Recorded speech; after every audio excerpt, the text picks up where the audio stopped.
মানে ঘুমাতে যাব তখন আবার মাই গুডনেস, এরকম করে সে সারা রাতে মানে রাত 3টা থেকে ভোর সকাল 8টা পর্যন্ত 4বার আমার সাথে এইরকম করলো। আমার নাম শামিমা। শামিমা, বয়স কত? বয়স এখন 27 ইয়ার্স। ওকে, জন্ম জেলা? জন্ম পুরান ঢাকায়। পুরান ঢাকাতে আপনার জন্ম? হ্যাঁ, পুরান ঢাকাতেই আমার ফ্যামিলি। তার মানে আপনি ঢাকাইয়া কুট্টি যেটাকে বলে বলতে পারেন এরকমই। আচ্ছা, পুরান ঢাকার ভাষা পারেন? হ্যাঁ।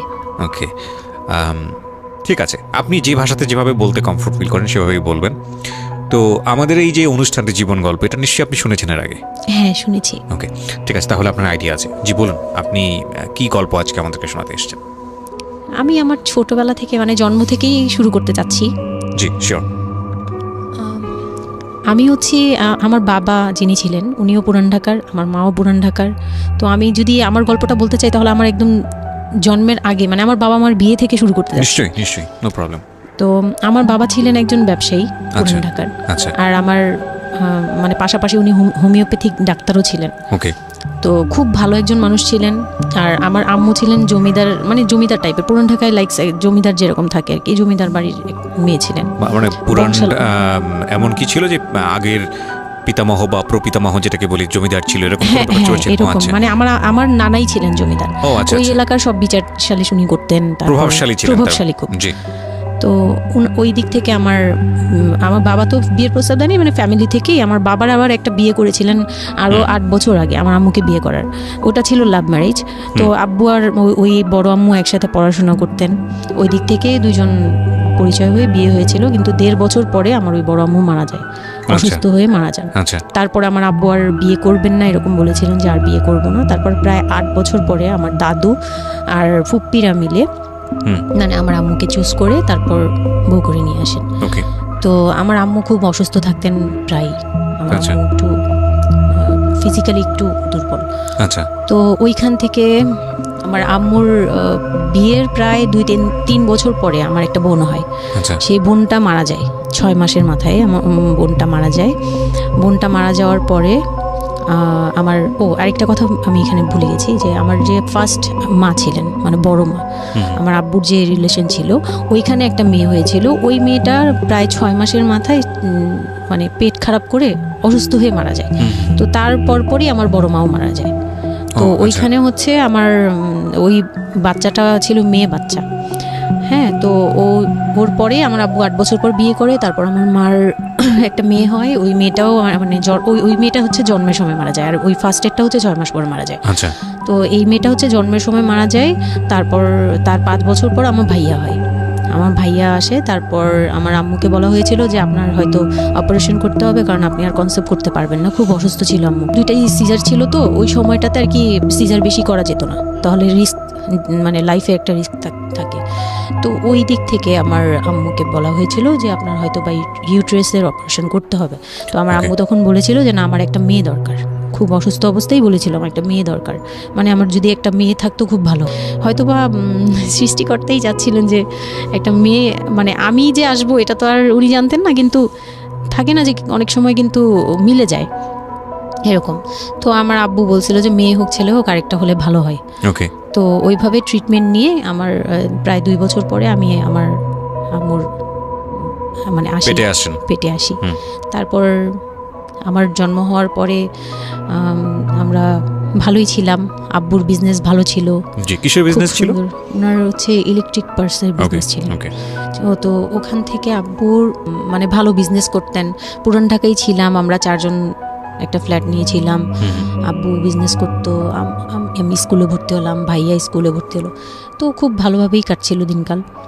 তো একটা পর্যায়ে যে আমার যখন 10-11 বছর, তখন হচ্ছে আমার আব্বুর বিজনেসে একটু প্রবলেম হয়, একটু না ভালোই প্রবলেম হয়, মানে একজন খুব বড় ধরনের একটা লস সে ফেলে দেন। তো আমি এটা বলতে চাচ্ছি না। তো যাই হোক, খুব বড় একটা ট্র্যাজেডি, মানে আমার লাইফের সবচেয়ে বড় ধাক্কাটা আমি ওখানেই পাই, যে আমার আব্বু এরকম একটা পার্সন ছিল। আব্বু সবসময় বলতো যেটা, যে আমার এই মেয়েটা হচ্ছে, আমি দেখতে নাকি সেই প্রথম যে আব্বুর বেবিটা ছিল না, মেয়েটা যেটা 6 মাসের মাথায় মারা গেল, আব্বু তাকে খুব ভালোবাসতো। আমি নাকি দেখতে সেম ওরকম হয়েছি, শুধু আমি কালো। ওই মেয়েটা ফর্সা ছিল। তো আমি যখন জন্ম হই তখন আব্বু নাকি আমার ফেস দেখেই কান্না করে দেয় যে এটা আমার বড় বড় মেয়েটা যে ছিল তার মতো হয়েছে, তার মানে ও সেই মানে আব্বুর ধারণা ছিল যে সেই আসছে এরকম কিছু। তা আব্বু আমাকে অনেক আদর করতো, মানে অন্য অন্য বাবারাও আদর করে সব মেয়েদেরই, কিন্তু আব্বুর ভালোবাসাটা কেন জানি একদম ডিফারেন্ট ছিল, অনেক বেশি ভালোবাসতেন, অনেক বলার মতো না। সারাক্ষণ টেক কেয়ার, সারাক্ষণ, রাত নাই দিন নাই সব সময়। আমার রাতে খুব বদভ্যাস ছিল, আমি রাত জাগতাম প্রচুর, প্রতি রাতেই আব্বু আমাকে হেঁটে হেঁটে ঘুম পাড়াতো কোলে নিয়ে। আচ্ছা, প্রায় 10 বছর 11 বছর পর্যন্ত আব্বু আমাকে কোলে নিয়ে ঘুম পাড়াতো, অনেক আদর করতো। আর যখন যেটা, তখন তো ছোট ছিলাম, যখন যেটা বলতাম আব্বু এখন এটা লাগবে, রাত দিন তো বুঝতাম না, আব্বু ওই সময় বের হয়ে যেত, মানে খুঁজতে বের হয়ে যেত কোথায় পাই এটা, আমার মেয়ে বলছে।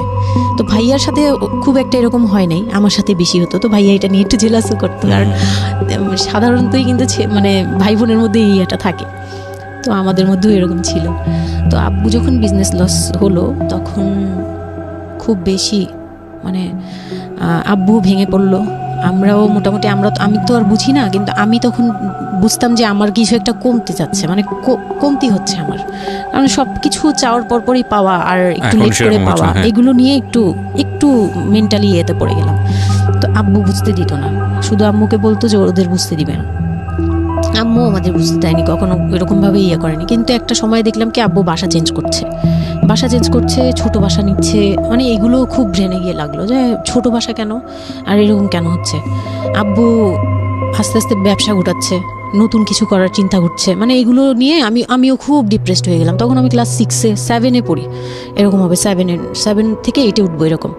তো আব্বু সব কিছু গুটিয়ে চলে যাচ্ছিল ওনার এলাকায়, মানে দয়াগঞ্জের ওই সাইডে, মানে আমার দাদির এলাকা যে সাইডটা, ওই সাইডটাতে চলে যাচ্ছে, ওখানে চলে যাচ্ছে, বলছে আমি ওখানেই বিজনেস করবো, ওখানে একটু মানে রুম রেন্টও কম, আমি ওখানেই চলে যাব। আর আব্বুর যে ফ্ল্যাট একটা কিনেছিল, আব্বু এর মাঝখানে একটা ফ্ল্যাট কিনেছিল কিস্তিতে, তো ওইটাও সেল করে দেয়, সেল করে বিজনেসে ওইটাও ইনভেস্ট করে, এটা একটা বোকামি করে আমার আব্বু। যাই হোক, উনিও বুঝতে পারে নাই। তো ওখানে যাওয়ার পরে সেখান থেকে আব্বু আর কিছু করতেই পারলো না, আর আমাকে করলো কি, ওই সাইডটা একটু মানে রাফ এলাকা, তো যে এলাকায় আব্বুরা মানে ওখানে গেল একটু অন্য ধরনের, মানে একটু ইফটিজিং বেশি হয়, এইসব প্রবলেম ফেস করতে হয়। আব্বু তো আমাকে বাসা থেকে বের হতে দিত না, আর ওই সময় আমাকে বোরকা পরাতো, তখন 10-11 বছর বয়স, কিন্তু ওই সময় আমাকে বোরকা পরাতো। তো ওই দিক থেকে চিন্তা করেছে যে এখান থেকে স্কুল চেঞ্জ করতে হবে, 8-এ উঠে যাচ্ছে মেয়েটা, তো এখান থেকে স্কুল না চেঞ্জ করে ওর মামার বাসায় থাকুক, আমার ছোট মামার বাসায় আর কি। আমরা তো নানু বাড়ি তো আমার ওইখানেই বংশাল সাইডে আর কি, তো ওইখানে আমার মামা বাসায় নানু বাড়িতে রেখে আমার আব্বু যায়, কিন্তু রাখতে চায় না প্রথমে। আমার আম্মু খুব রিকোয়েস্ট করে যে এখানে ভালো থাকবে, আর আমার মামা ওইখানকার, আবার নানার পরে আমার মামাই ওখানে মোটামুটি প্রভাবশালী, মানে নানার যে প্রভাবটা ওটা আমার মামা পেয়েছে, মানে ওখানে বিচার টিচার যা হয় সব মামা করে, এখনও করে। তো ছোটো মামার বাসায় গেলাম, মামি আমাকে খুব আদর করতেন, মামি আমাকে অনেক স্নেহ করেন, সত্যি কথা এখনও অনেক স্নেহ করেন, কিন্তু আমার যাওয়া হয় না, ওটা আমি পরে বলছি। তো ওখানে ছিলাম, মামার বাসায় গেলাম, খালার ছেলে, বড় ছেলে, হ্যাঁ, উনি হচ্ছে আমার মানে মামার বাসায় আসছে হঠাৎ করে, আমি জানতাম না যে কেন আসছে, মাঝে মাঝে দেখা হলে সালাম নিতাম। কি নাম ওনার নাম রিপন। ওকে। তো উনি হচ্ছে আমার মামার বাসায় আসছে, আপনার খালাতো ভাই? উনি আমার খালাতো ভাই, উনি আসছে। তো অনেক দিন পর আর কি আসছে। আমি তখন 9-এ পড়ি, পহেলা বৈশাখ ছিল, আমি 8 থেকে 9-এ উঠে গেছি পহেলা বৈশাখ। তো ওই সময়টাতে তাকে দেখলাম যে সে আমাদের বাসায়, রিপন। হ্যাঁ, তো আমি সালাম দিলাম, ভাইয়া কেমন আছেন, কারণ উনি আমাদের অনেক সিনিয়র। আপনি তখন ক্লাস 9-এ পড়েন? হ্যাঁ, 8 থেকে 9 আর কি। 8 থেকে 9, ওকে। হ্যাঁ, তো ওই সময় আমি দেখে বললাম, ভাইয়া কেমন আছেন, চা খাবেন? তো আমার মামা বললো, হ্যাঁ চা বানিয়ে নিয়ে আসো। তো আমি গিয়ে পরে শুনি যে আমার মামাতো ভাই আমাকে বলতেছে যে আমার মামাতো ভাই আবার আমার একদম মানে আপন ভাইয়ের চেয়েও বেশি বলবো, কারণ ওর সাথে আমি সব কিছু, মানে ও আর আমি একসাথে বড় হয়েছি, কখনো মনে হয়নি যে এটা আমার মামাতো ভাই, নিজের ভাই মনে হতো। তো আমার বলতেছে যে তুই তো এখন আন্টি হয়ে যাবি, মানে দুষ্টুমি করতেছে যে তুই তো এখন বড় ভাবি হয়ে যাবি, হ্যাঁ। আমি বলি কেন? বলে রিপন ভাই না তোরে বিয়ে করতে চায়। তো আমি খুব হেসে দিলাম, মানে আমি বলতেছি যে দুষ্টামি করতেছে, এরকম ভাবছিলাম যে মনে হয় ফান করছে। আমি আমি ওর সাথে আবার কতক্ষণ চিল্লাচিল্লি যাই, উল্টাপাল্টা কথা বলিস কেন এই সেই। তো এগুলা নিয়ে ওরা সবাই মিলে আমার সাথে বলতেছে, বলে কি কেমন কথা বলো। উনি বয়সে কত বড় ছিল আপনার থেকে? আমার তখন 13 আর উনার তখন ধরেন 37। 24 বছরের বড় মানে আপনার? না 24 বলতে এখানে, হ্যাঁ 24 বছরই তো বড়, তাই তো? ও মাই গড, ওকে। তো উনি তখন, আমি ভাবতেই পারিনি যে এই লোকটার সাথে আমার বিয়ে দিবে সবাই। মানে ও বললে তো এটা পাগলামি মনে করার কথা, যে এটা একটা পাগলামি, এটা কেমন কথা ক্লাস 9 এ পড়া যে উনি যদি মানে লিগ্যাল বয়সে বিয়ে করতে হয় তো আমার সমান একটা বাচ্চাই থাকতো। হ্যাঁ, তা আমি না ভাবতেই পারিনি তখন। তারপরেও না আমি চুপ হয়ে গেছি, আমি এই ব্যাপারে ডিসিশন দেওয়ার মতো বয়স আমার ছিল না, জ্ঞানও ছিল না। তো হুট করে আমার মামা মামি আমাকে জিজ্ঞেস করারও প্রয়োজন বোধ করেনি বা জানানোরও প্রয়োজন, কি কারণে জানি না, তবে ওনারাই ডিসিশন নিয়ে বলল যে আমার আব্বু আম্মুকে জানালো, আমার মেজো খালা যে মানে আমার আম্মুর ইমিডিয়েট বড় যে, ওনাকে আমার আব্বু আম্মুর কাছে পাঠায়। আর আমার আব্বু আম্মু তখন থাকে হচ্ছে তারই আমার এক ফুপির বাসায়, বাসা ভাড়া নিয়ে থাকে আর কি। তো ফুপির বাসায় থাকে, ফুপির নিজের বাসা, তো ওখানে থাকে। তো আব্বুর কাছে পাঠায়, তখন আমিও যাই ওই বাসায়। তো আমি তো আর জানি না এই কথা বলতে আসবে। আমি আবার ভাইয়ার সাথে বসে বসে গল্প করতে থাকি, ভাইয়া ছিল, ফুফাতো বোন ছিল, আমরা একসাথে গল্প করতে থাকি। তো হঠাৎ করে শুনি যে একটু মানে আমার খালা খুব জোরে সোরে বলতেছে, মানে চিল্লাচিল্লি করে বলতেছে যে যদি এই বিয়ে না হয় তাহলে আমাদের সাথে তোদের কোনো কন্ট্যাক্ট নেই, আজকে থেকেই বন্ধ। আচ্ছা, হ্যাঁ, এই বিয়ে হতেই হবে। কেন হতে হবে? আমার আব্বু বলছে কেন হতে হবে, আমার মেয়ে তো অনেক ছোট, ও তো এই সংসারের ভার নিতে পারবে না, বলো ওগুলো আমরা দেখবো, ওরে আমরা বাচ্চার মতো পালবো। মানে উনি বলতেছে আমি দায়ভার নিলাম, আমি সবকিছু নিলাম, এইভাবে বলতেছে আমি সবকিছু দেখবো, এগুলা নিয়ে কোনো টেনশনের কিছু নাই, নিজেদের মানুষ, এর চেয়ে ভালো কোনো অফার কোনো দিন পাবা না, মানে এর চেয়ে ভালো কোনো প্রস্তাব আসবে না, এই না সেই না, সেই অনেক কিছু বলতেছে। আব্বু মুখে কনভিন্স করতেছে যে এইটা যদি তোমরা হাতছাড়া করো তাহলে আর কখনো মেয়ের জন্য ভালো কিছু পাবা না, আর আমাদের সাপোর্ট জীবনও পাবা না, তোমাদের একটা সাইড পুরো বন্ধ হয়ে যাবে, মানে আমরা আমাদের সাথে তোমাদের একদম রিলেশন শেষ, তোমাদের মেয়ে এখনই রেখে যাবো, তোমরা কি করবা করো। তো আমার আব্বু ওই দিক থেকে একটু দুর্বল ছিল, পরে আমি এটা শুনে কান্না করে দিছি, মানে সাথে সাথে কান্না করে দিছি। তো আমার ভাইয়াও বুঝছে, আমাকে নিয়ে ছাদে চলে গেছে। আমার ফুফাতো বোন, ভাইয়ার এক খুব ক্লোজ ফ্রেন্ড ছিল, ছোটবেলার বন্ধু, সেও আমাকে খুব আদর করতো বোনের মতো, সেও গেল উপরে, বলতেছে আব্বু তুই কান্না করিস না, আমরা দেখতেছি কি করা যায়। তো আমার ভাইয়া বলতেছে বলে কি আমি ওরে নিয়ে কোথাও পালিয়ে যাই, আমার মনে হচ্ছে যে আমি ওকে নিয়ে এখন কোথাও পালিয়ে যাই। যে রিপন ভাই এটা কিভাবে এটা বলতে পারে যে বিয়ে করবে ওকে। তো আমি খুব কান্নাকাটি করছিলাম। আমার খালা চলে গেল, খালা চলে যাওয়ার পরে আমার ভাইয়া আব্বুকে যে কি বলছে জানি না, আব্বু আবার ছাদে আসছে, আমি কান্না করতেই আসি, মানে তখন কন্টিনিউ কান্না করতেছি। তো আমার আব্বু ছাদে এসে যেটা বললো যে, আমার আব্বু তখন বলল যে বলে আমি তোমাকে নিয়ে মানে বনে চলে যাব দরকার পড়লে, কিন্তু আমি ওর কাছে তোমাকে দিব। তো আমি দেখলাম যে আব্বু ফিজিক্যালি, মেন্টালি, আর্থিকভাবে সব দিক থেকে দুর্বল, এখন আমাকে নিয়ে যদি বের হয় সে পারবে না, এটুকু বুঝলাম, তার দ্বারা সম্ভব না এটা। পরে আমাকে বললো যে তুমি যদি রাজি থাকো তাহলে আমার কোনো আপত্তি না, যদি তুমি বলো যে না আব্বু আমি রাজি না, তুমি শুধু একবার বলো, তাহলে আমি তোমাকে নিয়ে বের হয়ে যাবো, আমরা বাবা মেয়ে কই থাকবো কেউ জানার দরকার নেই। আপনার মার কি ভূমিকা ছিল এই সময়?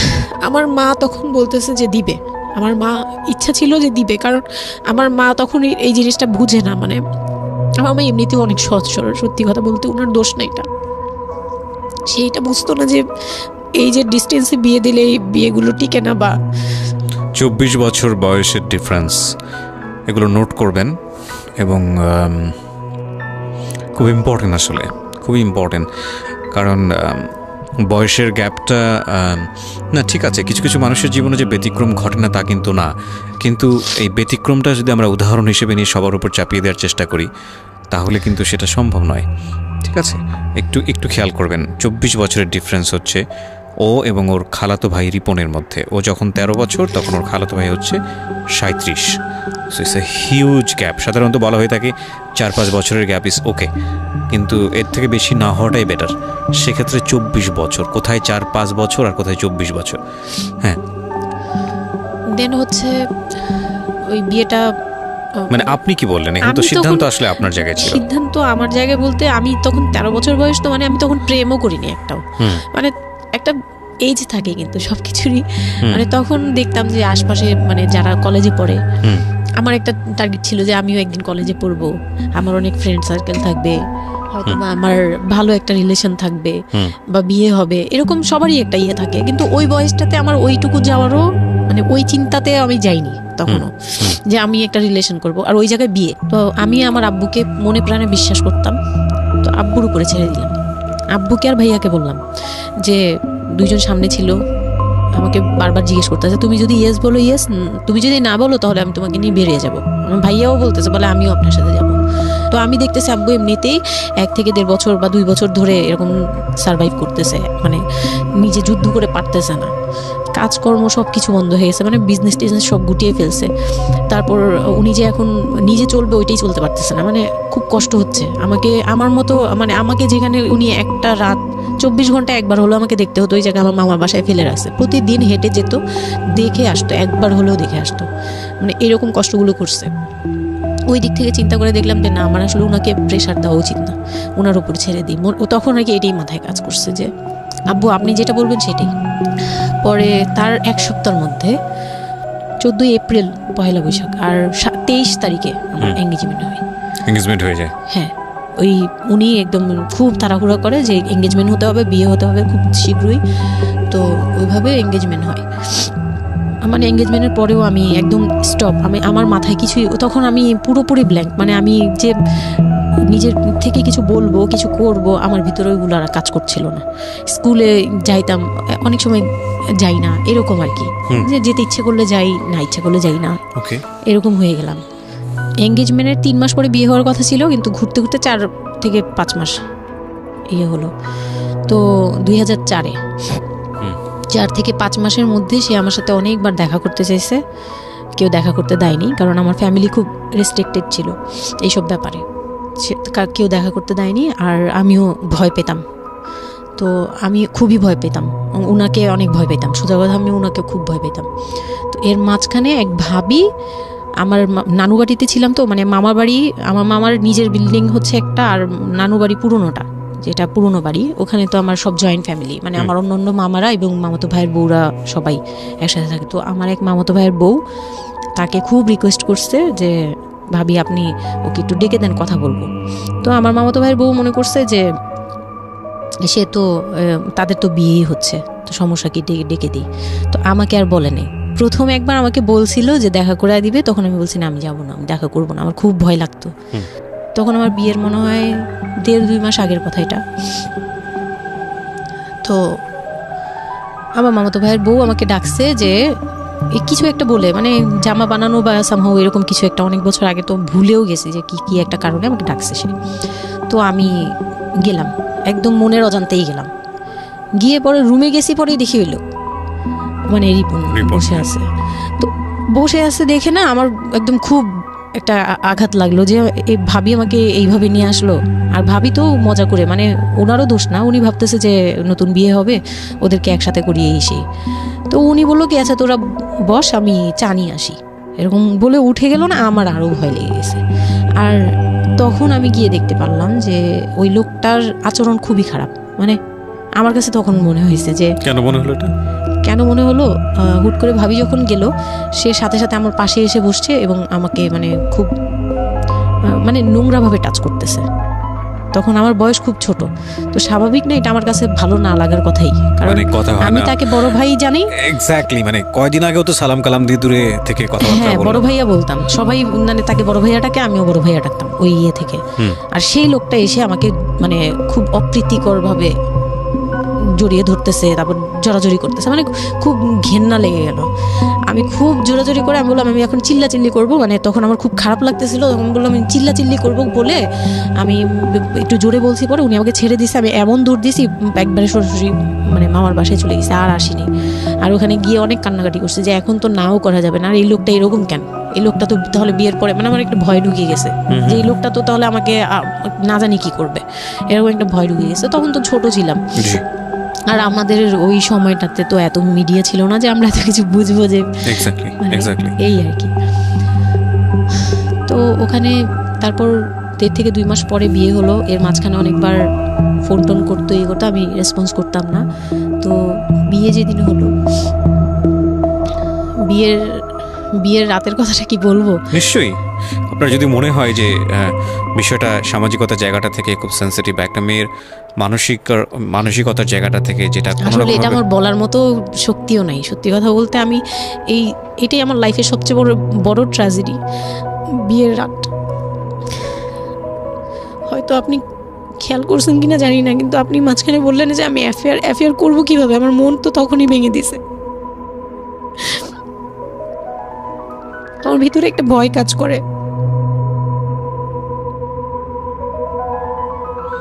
কি হয়েছিল আমি জানি, আপনি খুব সুন্দর করে বলছেন গল্প, আপনি আপনার মতো করেই বলবেন। আমরা আসলে মূল মেসেজটাই পেতে চাই। লোকটা হচ্ছে সামাজিকভাবে সবার কাছে খুব ভালো, সবার কাছে ভালো বলতে মানে গলিতে বা এলাকায় কিছু করে না, সেই এলাকায় খুব ভালো, ব্যবসা করে, খুব সহজ সরলভাবে দোকানে যাচ্ছে, আসতেছে, খাচ্ছে, ঘুমাচ্ছে, নর্মাল। আমার সাথে যেদিন বিয়ে হলো সেদিন খুব বৃষ্টি। তো আমার তো ওই একদিনে আমার ভাবির রুমে, ওই দিনে আমি তার রূপ দেখে ফেলছি। তো তখন থেকে আমার তাকে দেখলে মানে গা শিউরে উঠতো, যে মনে হতো যে ভয়ঙ্কর একটা কিছু করবে।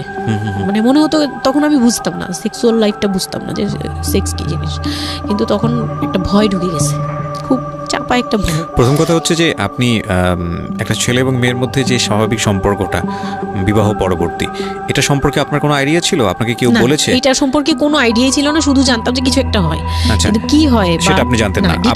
আপনাকে বিয়ের রাতে বা আগে পরেও কেউ কখনো কিছু বলে না? আমার বিয়ের আগে আমার এক ভাবি ছিল, মানে যেই ভাবির বাসায় গেছে সেই ভাবি না, আরেকটা ভাবি ছিল, উনারই বড় যা আর কি।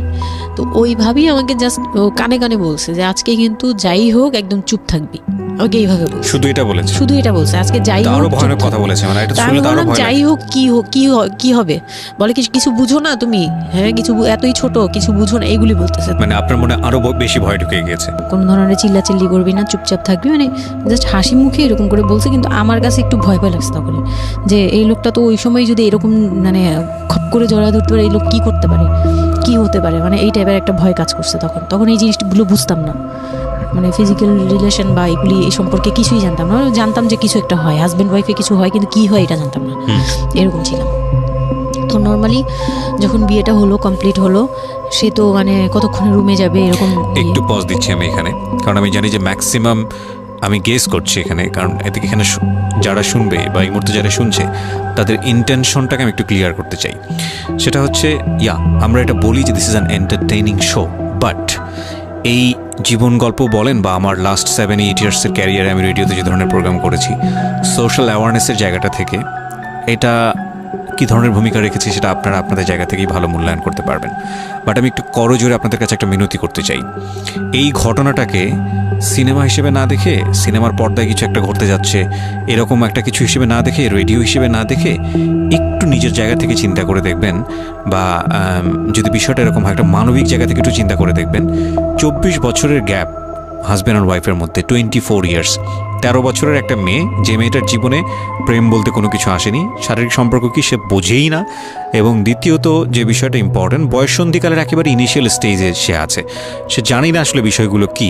আর 37 বছর মানে হচ্ছে আমাদের পার্সপেক্টিভ থেকে, আমাদের সামাজিকতার জায়গা থেকে একটা ছেলে যখন একদম এই সমস্ত স্টেজ, প্রেম বলেন, শারীরিক সম্পর্ক বলেন, বা অন্যান্য যে বিষয়গুলো আছে সেগুলো বলেন, সেগুলো অতিক্রম করে মোটামুটি বৈষয়িক হয়ে গেছে। বৈষয়িক বলতে আমি যেটা বোঝাচ্ছি, এই জীবনে এসে দায়িত্ব ছাড়া অন্য কোনো কিছু থাকে না 37 কিংবা 40 বছরের পর থেকে, এরকম একটা স্টেজে আছে। তার মানে ওদের মধ্যে মেন্টাল ম্যাচিংয়ের কত বড় একটা গ্যাপ।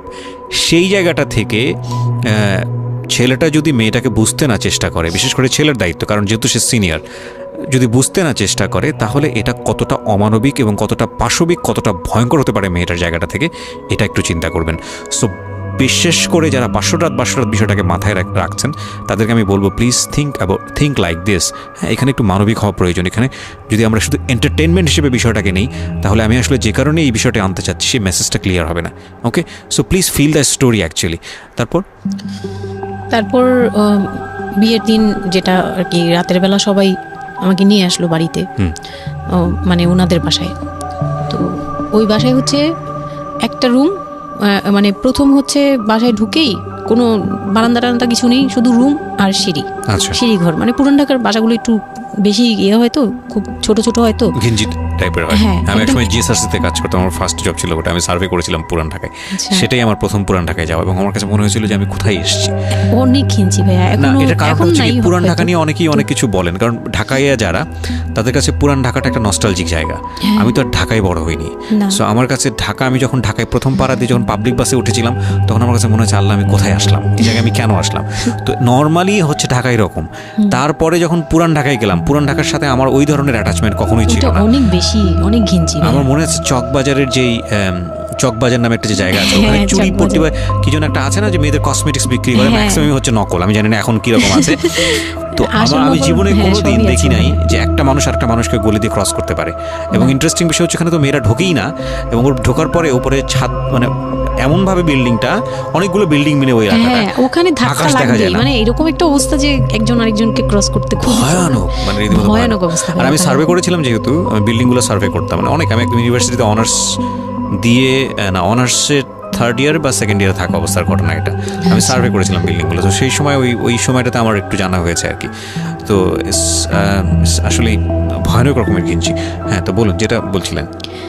তো যেটা বলছিলাম যে ওই রাতে ওই একটা রুম, এরকম রুমের উপরে রুম, তার উপরে রুম, মানে সিঁড়ি রুম, সিঁড়ি রুম এরকম। আর প্রথম যে রুমটা, মানে নিচতলায় যে রুমটা ছিল, সেই নিচতলার রুমের সিঁড়ির নিচে ছিল চুলা আর বাথরুম, সিঁড়ি কর্নারে। ওকে, মানে এটা হচ্ছে ওদের নিজের বাড়ি, ওকে, এইটুকুই ছিল। মানে তিনটা রুম, মানে হচ্ছে হলো এক ধরনের বিল্ডিং, একটা বিল্ডিং, একতলা দুতলা তিনতলা এরকম বিল্ডিং, বা তিনতলা তিনটা বিল্ডিং, রুম। হ্যাঁ তিনতলা বিল্ডিং, কিন্তু তিনটা room। সিঁড়ি আর রুম, সিঁড়ি আর রুম। মানে কত অল্প জায়গার মধ্যে এই জিনিসটা ম্যানেজ করেছে। হ্যাঁ, আমি পরে শুনেছি যে এটা আধা কাঠারও নিচে, আধা কাঠার নিচে, ওইটা আধা কাঠারও এক শতক বা হাফ শতক জমি যেটাকে বলে। হ্যাঁ হ্যাঁ, শুধু একটা রুম আর সিঁড়ি, জাস্ট এইটুকু। তো ওইটুকুর মধ্যেই মানে বাড়িটা। তো ওই বাড়িতে আমার খালার বাড়ি ছিল, আমি তো প্রায়ই যেতাম, বেড়াতে যেতাম ছোটবেলায়। তো আমাকে নিয়ে গেল, আর তিনতলার রুমে সবচেয়ে পরের রুম যেটা, ওটাতে আবার আমার মানে মেজো দেবর সম্পর্কে ছিল, যে সে আমাদেরও মানে আমার বিয়ের 12 বছর আগে বিয়ে করে ফেলছে। সে লাভ ম্যারেজ করছে, মানে উপযুক্ত বয়সে বিয়ে করছে। আর আমার হাজবেন্ড আবার ছিল যে উনি আবার খুব লেটে বিয়ে করছে, মানে সেটা আমরা বুঝতেই পারছি। 37, হ্যাঁ ফ্যামিলির দায়িত্ব পালন করে সবকিছু শেষ করে তারপর বিয়ে। 37 আসলে খুব লেট না, কিন্তু 37 এর জায়গা থেকে 13 বিয়ে করাটা খুব অবিবেচ্য। আমার জন্য তো সে অনেক বড়। রাইট। যাই হোক, তারপর ওই দেবরের যখন বিয়ের 12 বছর হয়ে গেছে, তখন উনি বিয়ে করছে। আর তো ওই ভাইয়া, মেজো ভাইয়া যে ছিলেন, তো মেজো ভাইয়ার রুমটা ছিল তিনতলায়। আমি ওখানেই আমার বাসর ঘরটা করা হয়েছিল আর কি। তো ফুল টুল তেমন ভালো আনা হয়নি, সে খুব রাগারাগি করছে। ছোট ভাই যারা ছিল, এলাকার ছোট ভাইটাই, ওদের সাথে খুব রাগারাগি করছে আমার হাজবেন্ড যে ছিলেন।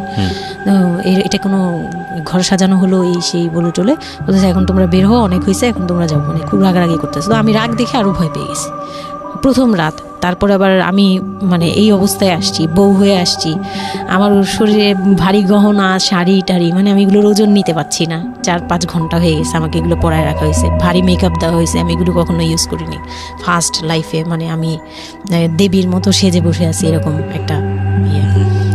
তো খুব ভয়েও কাজ করছে, নার্ভাসনেস। তারপর এখন কি হবে, সবাই বের হয়ে গেলে কি হবে, এটা একটা টেনশন। আর শুধু মানে কেমন জানি একটা ফিল, যেটা সাধারণত নর্মালি হওয়া উচিত একটা ছেলে এবং একটা মেয়ের জায়গাটা থেকে। এটা হচ্ছে জীবনের সবচেয়ে সুন্দরতম মুহূর্তের একটা, রাইট? আমরা সেটাই চিন্তা করি না। একটা মেয়ের জীবনে স্বপ্ন থাকে তার একটা বাসর রাত কিংবা ফুলসজ্জার রাত, আমরা যেটাই বলি সেটা নিয়ে। একটা ছেলের জীবনেও নিশ্চয়ই থাকে, এবং সেটা চমৎকার হয়ে সারা জীবন স্মৃতি হয়ে থাকুক, এরকম কিছু একটা থাকে। এবং সেখানে বিষয়টা যদি এরকম হয় যে একটা মেয়ের জীবনে আতঙ্কের রাত এবং ভয়ানক রকম আতঙ্কের লাইফে সবচেয়ে বড় আতঙ্কের রাত ছিল ওটা। তাহলে আপনি চিন্তা করে দেখতে পারেন, এবং সেটাকে যারা আজকে এই রেডিও যারা শুনে, যারা এটাকে এন্টারটেনমেন্ট হিসেবে নিচ্ছেন, তাদের জায়গা থেকে আমি বলতে পারি যে এখানে নিজেরও কিন্তু একটা পরিচয়ের বিষয় আছে। হ্যাঁ, মানে নিজের পরিচয়টা নিজের কাছে কি দিচ্ছেন একটু চিন্তা করে দেখেন।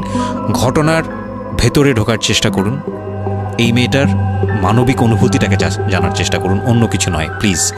কজ আমরা আমাদের সামাজিকতার জায়গাটা থেকে মেয়েদের এই বিষয়গুলোকে উইথড্র করে বা না ভেবে তাদেরকে কখনো কখনো সারা জীবনটা ধ্বংসের দিকে ঠেলে দিই। হয়তো মেয়েটার ক্ষেত্রে এরকমই কিছু হয়েছে, আমরা একটু সামনের দিকে আগাবো। জি, তারপর উনি আমাকে, আমি তখন শাড়ি টাড়ি পরা, গহনা পরা। তো খুব নর্মালি সবাই চলে গেল পরে খুব নর্মালি আমাকে বলতেছে যে ড্রেসটা চেঞ্জ করো, শাড়িটা চেঞ্জ করো, গহনা টহনা চেঞ্জ করো। তো আমি আমার লাগেজ থেকে একটা 3 পিস নিলাম, ওই 3 পিসটা নিয়ে ওয়াশরুমে চলে গেলাম। ওয়াশরুম বলতে ওই যে উপরের রুমেই একটা ওয়াশরুম আছে, আর নিচের রুমে মানে উপরের রুমে তো আর সিঁড়ি ঘর নাই, সিঁড়ি ঘরটাতেই একটা ওয়াশরুম ছিল, ছোট্ট একটা টয়লেট ছিল। ওইটাতে গিয়ে আমি চেঞ্জ করলাম খুব কষ্টে, চেঞ্জ করে তারপর মুখের মেকআপ টেকআপ এগুলো ওয়াশ করে আসলাম। তারপর আসার পরে উনি বলতেছে উজু করে আসো। হ্যাঁ, তো আমি উজু করলাম, উনি উজু করছে করে, মানে প্রথম রাতে নাকি নামাজ পড়তে হয় সবাই বলে দিছে। তো ওই নামাজ পড়লো আমাকে নিয়ে। নামাজ পড়ার পরে বেডে গেলাম, মানে আমি বিছানায় যে বসলাম, খুব ভয়ে ভয়ে আছি যে কি বলবে কি করবে জানি না। তো উনি আমার পাশে এসে বসে আমাকে ফার্স্ট কথা যেটা বললো, মানে এইটাই ফার্স্ট কথা ছিল যে আমি তো ওই ফ্যামিলির বড় ছেলে, আর তুমি তো আমাদের ফ্যামিলির সবাইকেই চিনো জানো, তোমার তো আর চেনা জানার দরকার নেই। আর তখন ওনার মা মারা গেছে 3-4 বছর, মানে 3 বছর হবে এরকম, 3 থেকে 4 বছর এরকম হবে। বলে আমার মা মারা যাওয়ার পরে আমি এখন সংসার দেখি, আমার হয়ে আমার মার জায়গাতে এখন তুমি। এটা শোনার পর আমার কাছে মনে হলো আস্ত একটা বাড়ি আমার মাথার উপর পড়লো।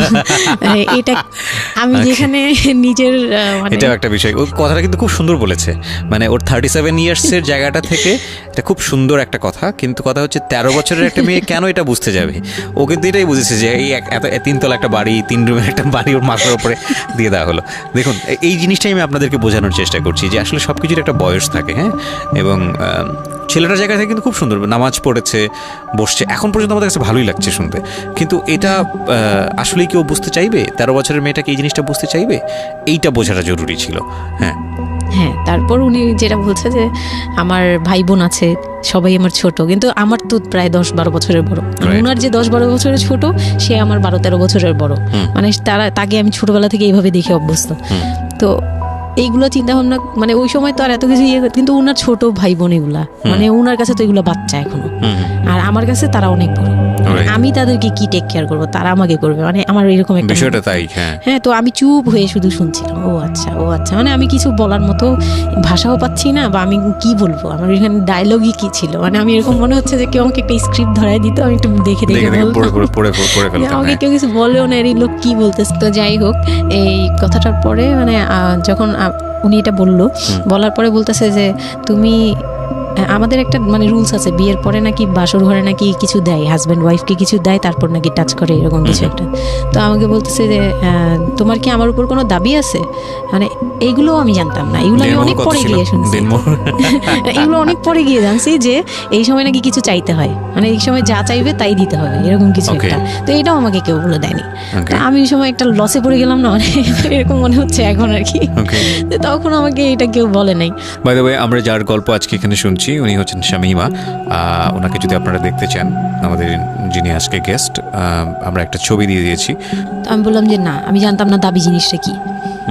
তো না বলার পরেই সে তো মানে আমার কাছে খুবই, মানে এই কথাগুলো বলতে আমি বলতে পারবো না। না, ঠিক আছে, বলার দরকার নেই, আমরা জাস্ট সিচুয়েশনটা বুঝতে যাচ্ছি যে ওইটা আমার ফার্স্ট নাইট ছিল, আর আমি ওগুলা মানে ওই ফিজিক্যাল ব্যাপারগুলো আমি বুঝতাম না, ওই সময়টাতে বোঝার কথাও না, বুঝতামও না, একদমই বুঝতাম না যে এই হয়। তো যখন উনি শুরু করলো, শুরু থেকে শেষ পর্যন্ত মানে খুব অল্প সময়ের মধ্যে খুব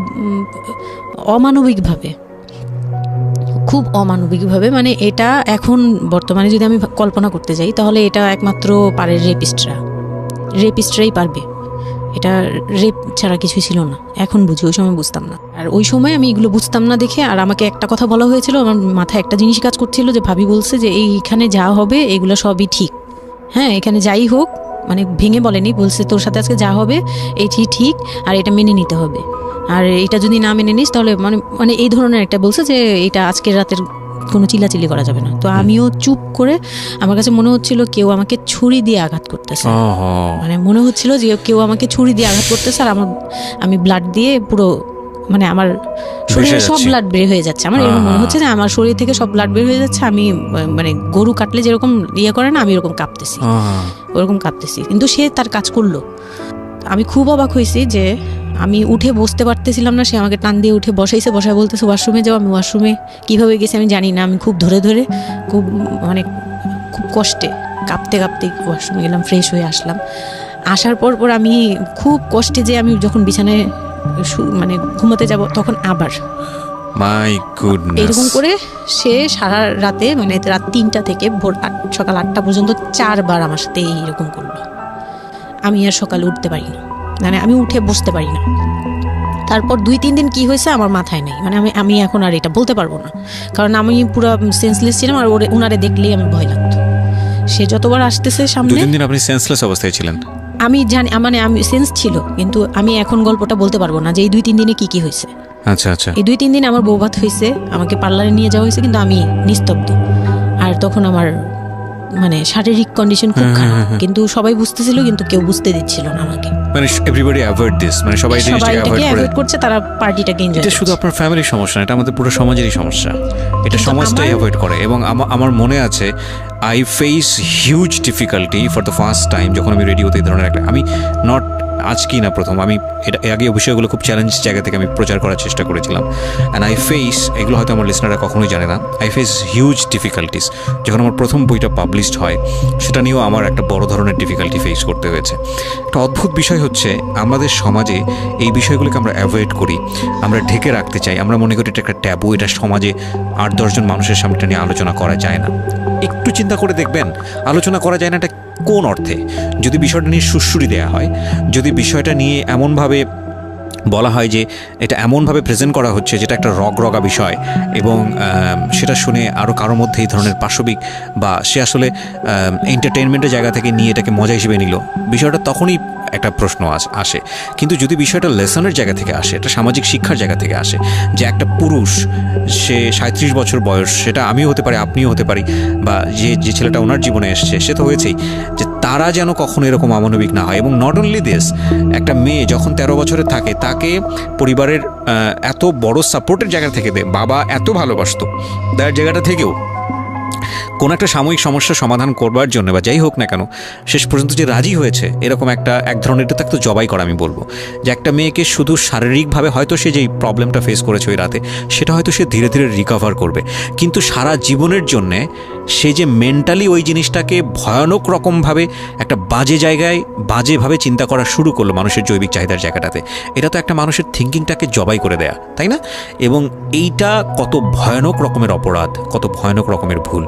এবং আমাদের এই জায়গাটাতে আমাদের অনেক বেশি পরিমাণে বড় যারা আছি, সিনিয়র যারা আছি, তাদের বোঝা উচিত। প্রথম কথা হচ্ছে লিগেলি যদি আমি বলি তাহলে বিয়েটা বৈধ ছিল না, কারণ সরকার কিন্তু আমরা যতদূর জানি যে 18 নিচে বিয়ে দেওয়াকে পারমিট করে না। দ্বিতীয় কথা হচ্ছে যে মানসিকভাবে সে পরিপক্ক ছিল না। তৃতীয় কথা হচ্ছে যে যদিও বা বিয়েটা হলো তাহলে তাকে যে একটি প্রপার এডুকেশন দেয়া, যে এই বিষয়টা হচ্ছে এরকম, প্রপারভাবে বড় করা, প্রপারভাবে নার্সার করা, সেটার মারাত্মক রকমের অভাব ছিল। ঘটনা এখানে শেষ হয়ে যায় নাই, ঘটনা কিন্তু এখানে শুরু হলো। কারণ বাংলাদেশের অনেক মেয়ের জীবনে এরকম দুর্ধর্ষ রাত আসে এবং এই রাতগুলো সারাটা জীবনের জন্যে তাকে বেদনার স্মৃতি, তাকে সারাটা জীবনের জন্য একটা ভয়ঙ্কর রকমের মোমেন্টের মধ্য দিয়ে নিয়ে যায়। আমরা এগুলো নিয়ে কথা বলতে পছন্দ করি না, আমরা এগুলো নিয়ে কথা বলি না, আমরা এগুলোকে নিয়ে কথা বলাটা একটা সামাজিক জায়গা থেকে ট্যাবু মনে করি। এই ট্যাবুর ধাক্কায় কত কত মেয়ের জীবন, কত কত মানুষের জীবন, কত কত সংসার জীবন নরকে পরিণত হয়েছে, সে খবর অনেকেই আমরা রাখি না, রাখার প্রয়োজন মনে করি না। But this is a very important issue, that's why I am discussing on this. Okay, বলুন আপনি। তারপর যেটা হচ্ছিল যে মানে ওই রাতের পর থেকে মানে ওই লোকটাকে আমার শুধুই দায়িত্ব মনে হয়েছে। মানে আমার কাছে মনে হতো যে এটা আমার দায়িত্ব, যে ওনার বাসায় আমার থাকতে হবে, আর ওনার সাথে থাকলে আমার এরকম করতে হবে। You feel like this, right? আপনি এই ঘটনা ঘটার পরে কি আপনি কারোর সাথে ডিসকাস করার সুযোগ পাননি যে না, আমি এরকম ক্লোজ কেউ ছিল না যে আপনার সাথে এরকম একটা বাজে ঘটনা ঘটছে, বা আপনি এটাকে রিকভার করতে পারছেন না মেন্টালি, বা আপনার সাথে যার বিয়ে হলো তাকেও বলতে পারছেন না যে আমার এইসব জিনিসগুলো? না, আমি উনাকে ভালোভাবে নিতেই পারছিলাম না। সোজা কথা, আমি উনার সাথে কোনো কিছু ডিসকাস করতাম না, বা অনেক পরে গিয়ে যখন ডিসকাস করেছি তখন উনি আমাকে উল্টাপাল্টা বুঝ দিয়েছে। মানে অনেক পরের সময়টাতে, হ্যাঁ, বাট ইট হ্যাপেন্স রেগুলারলি, না র্যান্ডমলি জিনিসগুলো হয়ে যাচ্ছিল আপনার সাথে? হ্যাঁ, প্রায় মাস থেকে 2-3 মাস এরকম হলো। তারপর মানে এটা আমি বলি যে প্রথম তো 4-5 দিন তো রেগুলার হলো, তারপর আমার ব্লিডিং অফ হচ্ছিল না, আমার কন্টিনিউ হচ্ছিল ব্লিডিং। তো এক সময় যে ব্লিডিংয়ের মধ্যেও তিনি অনেক বাজে ইয়ে করেছে। তো ওর পরে আমি বাসায় যেতে চাইলে বাসায় যেতে দিত না, এভাবে ইয়ে করে ফেললো। আর ফ্যামিলিগত যে ব্যাপারটা ছিল, যে আমার ফ্যামিলি তো তখন, আমার আব্বু তো তখন একদম মানে ফিনান্সিয়ালি খুব উইক ছিল। তো বিয়ের পরে কিছু ফর্মালিটি থাকে, পুরান ঢাকার কিছু রুলস আছে যে বিয়ের পরে মেয়েদের প্রতি সপ্তাহে সপ্তাহে দেখতে যাওয়া, এটা সেটা পাঠানো, প্রতি সিজনে সিজনে এটা এটা করা, এগুলো ব্যাপারে কেউ কনসার্ন ছিল না। মানে তখন মানে আমার ফ্যামিলির কেউ এরকম অ্যাক্টিভ ছিল না, মানে ছিল কিন্তু কেউ কেয়ার করেন। তারপর হচ্ছে এরকম করে আমার সময়গুলো কাটতে লাগলো। তো সবচেয়ে বড় কথা হচ্ছে আমার যে হাজব্যান্ড ছিল রিপন, উনি আমার বাবার দোকানে কাজ করতো একটা সময়। ওইটা হচ্ছে প্রায় আরো মানে আমার জন্মের সময় বা আমার জন্মেরও আগে। হ্যাঁ, তখন নতুন নতুন আর কি কাজ শেখার জন্য আমার আব্বুর দোকানে ঢুকছে এরকম। তো আমার আব্বু তাকে ক্যাশ বুঝিয়ে দিয়েছিলেন নাকি, তখন নাকি ক্যাশ দিত। তো আমি একটু যখন 2-3 বছরের, তখন উনি দোকান থেকে বের হয়ে নিজে ব্যবসা দিয়েছে, ওখান থেকে তিনি ইমপ্রুভ করছে। তো ওখান থেকে শুরু। আর আমাকে যখন বিয়ে দিছে, মানে আমার যখন বিয়ে হয়েছে, তো ওই রিপন যিনি, ওনার উদ্দেশ্য ছিল যে আমি আমার নানু বাড়ির অংশ পাবো, মানে সম্পদ। আমার নানু বাড়ি খুব বিশাল, মানে বললামই তো যে খুব বিরাট একটা অংশ। আর ওনাদের যে অংশটা ছিল সেটা অনেক আগেই নেওয়া হয়ে গেছে। মানে ওনার দাদা বাড়ি যেটাতে ওনারা ছিল 3 রুম, ওই যে ছোট ছোট 3টা রুম উপরে, ওই বিল্ডিংটা তোলার পরে আমার মামা ওই অংশটা কেটে রাখছে, মানে আমার মামা রেখে দিয়েছে। আর আমাদের যে অংশটা ছিল তার লোকটা ছিল যে ওই বাড়িতে আমি একটা রুম হলেও পাবো। হ্যাঁ, তো আমার আম্মু তো আর ওটা নেয়নি। তো আমার হাজব্যান্ডের ইয়েটা ছিল, টার্গেটটা ছিল যে ওই বাসায় একটা রুম হলেও পাবে। আর পুরান ঢাকায় একটা রুম মানেই অনেক কিছু, মানে ওখানে তো প্রায় 1 কোটি টাকা দাম কাঠা। তো একটা রুম মানে 1 কাঠা না হোক, আধা কাঠা হোক, 50 লাখ টাকা হোক আমার আসবে, এরকম একটা টার্গেট ছিল তার। তো আর বিয়ের সময় তো অনেক কিছু নিয়ে, মানে গহনা টহনা নিয়ে, ফার্নিচার নিয়ে নানান কথা তো শুনতে হয়েছে, ওগুলাও ফেস করছি। মানে ওগুলো খুব পেইনফুল ছিল ওগুলা, কারণ আমি তখন এত কিছু বুঝি না। আমি তখন মাত্র মানে জামা কাপড় বানাই, ঘুরি ফিরি, খাই দেই, ব্যাস ওই পর্যন্তই। আমি কারো জিনিস নিয়েও মাথা ঘামাই না। ওখানে আমার উপরে প্রেশার আসছে যে আমার ফার্নিচার এমন কেন, আমার গহনা এমন কেন, তুমি বাসায় বলো না কেন, তোমার খাট এখনো আসতেছে না কেন। আমার বিয়ের পর খুব বৃষ্টি ছিল তখন, মানে আমার ফার্নিচার, আমার চাচা ছিল ফার্নিচারের, ওনার বিজনেস। তো আমার চাচার ফ্যাক্টরি থেকেই সবগুলো ফার্নিচার আসবে। তো ওনারা বলতেছে যে জাস্ট একটা কারণেই লেট হচ্ছে, রোদ পাচ্ছি না, রোদ পেলে তারপর কাঠগুলো শুকাবে, তারপরে হ্যাঁ মানে জয়েন্ট দিলেই এখন এটা ফেটে যাবে, এখন জয়েন্ট দিলে প্রবলেম হবে। এই জিনিসটা ওরা বুঝতেছে না। ওরা বলতেছে কেন দেরি করছে, নাকি ফাঁকিই দিচ্ছে, নানান ধরনের কথা তৈরি করতেছে। আর এই দিক দিয়ে আমি পেইন খাচ্ছি, ওই দিকে এক পেইন, মানে রাতে গিয়ে এক পেইন, দিনের বেলায় পেইন। মানে আমি পুরো মানসিকভাবে, মানে বলে না যে আমি হয়তো বা প্যারালাইজডের মতো হয়ে গেছিলাম। আমার মানসিক ভাবটা জাস্ট শুনি আর শুনি, কিছু বলতে পারছি না এরকম। আর বাসায় গিয়ে কোনো কিছু বলি না, কারণ আব্বু অসুস্থ, আব্বু মেন্টালি অনেক প্রবলেম। আব্বু যখনই জিজ্ঞেস করে আম্মু তুমি ভালো আছো তো, আমি খালি হাসি দিয়ে বলছি হ্যাঁ। যতবার জিজ্ঞেস করে তুমি খুশি আছো তো, আমি হ্যাঁ। আমি এই একটা কথাই বলছি, হ্যাঁ ভালো আছি। আসলে আমি ভালো ছিলাম না, কিন্তু বুঝতে দেইনি।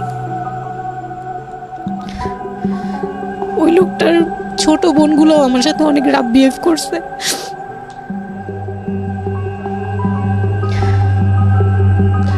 তো অনেক রুডলি আচরণ করেছে। আর ওনার যে ছোট ভাইটা ছিল, মানে আমার যে মেজো ভাই যেটা আর কি, ওনার আগে যেটা বিয়ে করেছে, তো ওনার ওয়াইফ ছিল আমার অনেক বছরের বড়, কারণ তাদের বিয়ে হয়েছিল 12 বছর আগে। আমার বিয়ের 12 বছর আগে তার বিয়ে হয়েছিল। আমি যখন বাড়িতে বেড়াতে আসতাম তখন মানে ভাবি রাতে খাওয়া দাওয়া এরকম, আমি ভাবি বলেই ডাকতাম, কিন্তু সম্পর্কে আমি বড় যা। কিন্তু উনার প্রায় উনাকে আমাকে একসাথে কোথাও দেখলে কেউ বলতো যে তোমার মেয়েটা, মানে এভাবেই বলতো। তো ওই দিক থেকে উনার একটু, এটা জেলাসি বলবো না, এটা হয় আসলে, এটা নর্মাল একটা ব্যাপার। কারণ একটা উনি অনেক এজ হয়ে গেছিল, উনি নিজের জায়গা থেকে নিজেকে একটু দুর্বল মনে করতো। আমাকে এমনিতে সাপোর্টও দিত, আবার অনেক সময় দেখে কিন্তু পেইনও দিত, অনেক পেইন দিত। কিন্তু আমি ওই সময়টাতেই কেন জানি আমি ছোট থেকে এই জিনিসগুলো বুঝতে চেষ্টা করি যে কেউ আমাকে কেন জেলাসি করছে, কারণ তার মধ্যে কোনো দুর্বলতা আছে। আমার ওইটার জন্য মায়া হয়। আমার কখনো এইটা মনে হয় না যে সে কেন জেলাসি করবে, আমি তার সাথে এখন কোচাকুচি করবো, মানে এই টাইপের মেন্টালিটি আসে না আমার। কেন জানি মনে হয় এই জায়গাটা যদি শুধরানো যেত, তাকে যদি একটু বোঝানো যেত আমি তাকে খুব ভালোবাসি বা আমি তাকে কিছু হেল্প করতে চাই, এরকম মনে হতো। তো ওই দিক থেকে আমি কিচ্ছু বলতাম না, কিন্তু সে আমাকে খুব পেইন দিত। কথাবার্তা এটা সেটা, উনি অনেক সিনিয়র পার্সন ছিল, তো কোনো গেস্ট আসলে আমাকে কিভাবে ছোট করবে, কিভাবে আমাকে অপমান করা যায়, কিভাবে কি দিয়ে, এগুলো নিয়ে সবসময় ইয়ে করতো। ওই দিকগুলো খুব পেইনফুল ছিল। তো ওগুলো যখন শেষ করলাম, মানে আমার যাকে বলতাম মাঝে মাঝে দুই একটা কথা, এগুলো নিয়ে সে আবার মানে মানে এখানে সেখানে বলে আরও ব্যাপারটাকে বড় বানাতো। তো আমি তখন বুঝতাম না, এখন বুঝি। তো এর মাঝখানে হলো কি, আমি প্রেগনেন্ট হলাম। না না, বিয়ের 1.5 মাস পরে আমি হচ্ছে কক্সবাজার যাব। আচ্ছা।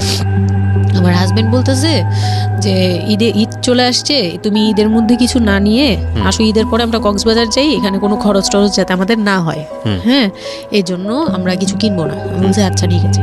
তো তখন হচ্ছে বসুন্ধরা সিটি মার্কেটটা হচ্ছে নতুন হয়েছে।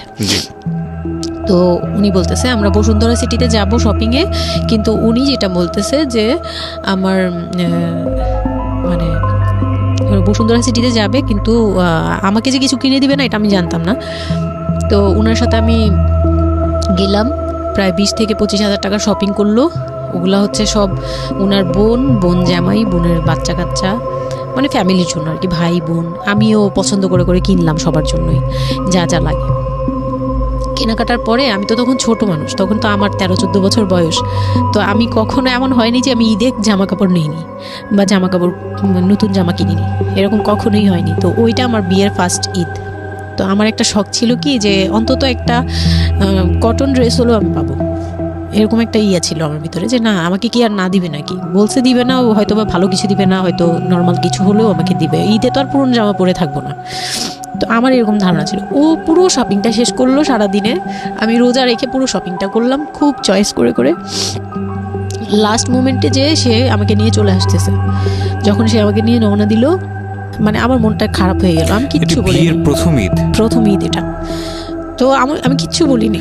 such a idiot, মানে নাথিং টু সে, মানে স্পিচলেস টোটালি। হ্যাঁ, পরে উনি কিচ্ছু কিনে দিল না আমাকে, তখন আমি না মনটা খারাপ হলো আমার, কারণ স্বাভাবিক এটা। আমার এখনকার বয়স হলে হয়তো হাইড করতে পারতাম, আমি এখনও পারি না। সত্যি কথা বলতে আমি কখনোই নিজেকে হাইড করতে পারিনি, এখন তো তখন তো আরও পারতাম না। তো উনি আমাকে করলো কি, যে আসার সময় বলতেছে যে একবারে নিচে, তখন বলতেছে তোমার কি মন খারাপ? আমি বলছি যে না, আমি তো কিছু নেই নাই, ঈদের দিন কি পরবো? তো বলতেছে তোমার তো অনেক ড্রেস নিয়ে আসছো, ওগুলা থেকেই পরো, ওগুলাই তো এখনো পুরোনো হয়নি, এখন দরকার কি আছে কেনার? বলে তারপরে চুড়ি দেখলো, চুড়ি দেখে আমাকে 2 মুঠ চুড়ি কিনে দিল 200 টাকা। এই ছিল আমার ঈদের মানে ফার্স্ট অ্যান্ড লাস্ট, এইটাই ছিল আমার শপিং, আর কোনো কিচ্ছু কিনে দেয়নি সে আমাকে। তো বাসায় আসলাম, বাসায় আসার পরে তার ভাই বোনরা বলতেছে যে সবার জন্য কিনছেন, ওর জন্য কিছু নেন নাই। সে আমাকে মানে তার ফ্যামিলি থেকে আমাকে সেভ করবে কি, সে আমাকে বরঞ্চ বলতেছে যে ওরে কি কিনে দিব, ওর বাসা থেকে আমারে কি দিছে যে আমি ওকে কিনে দিব।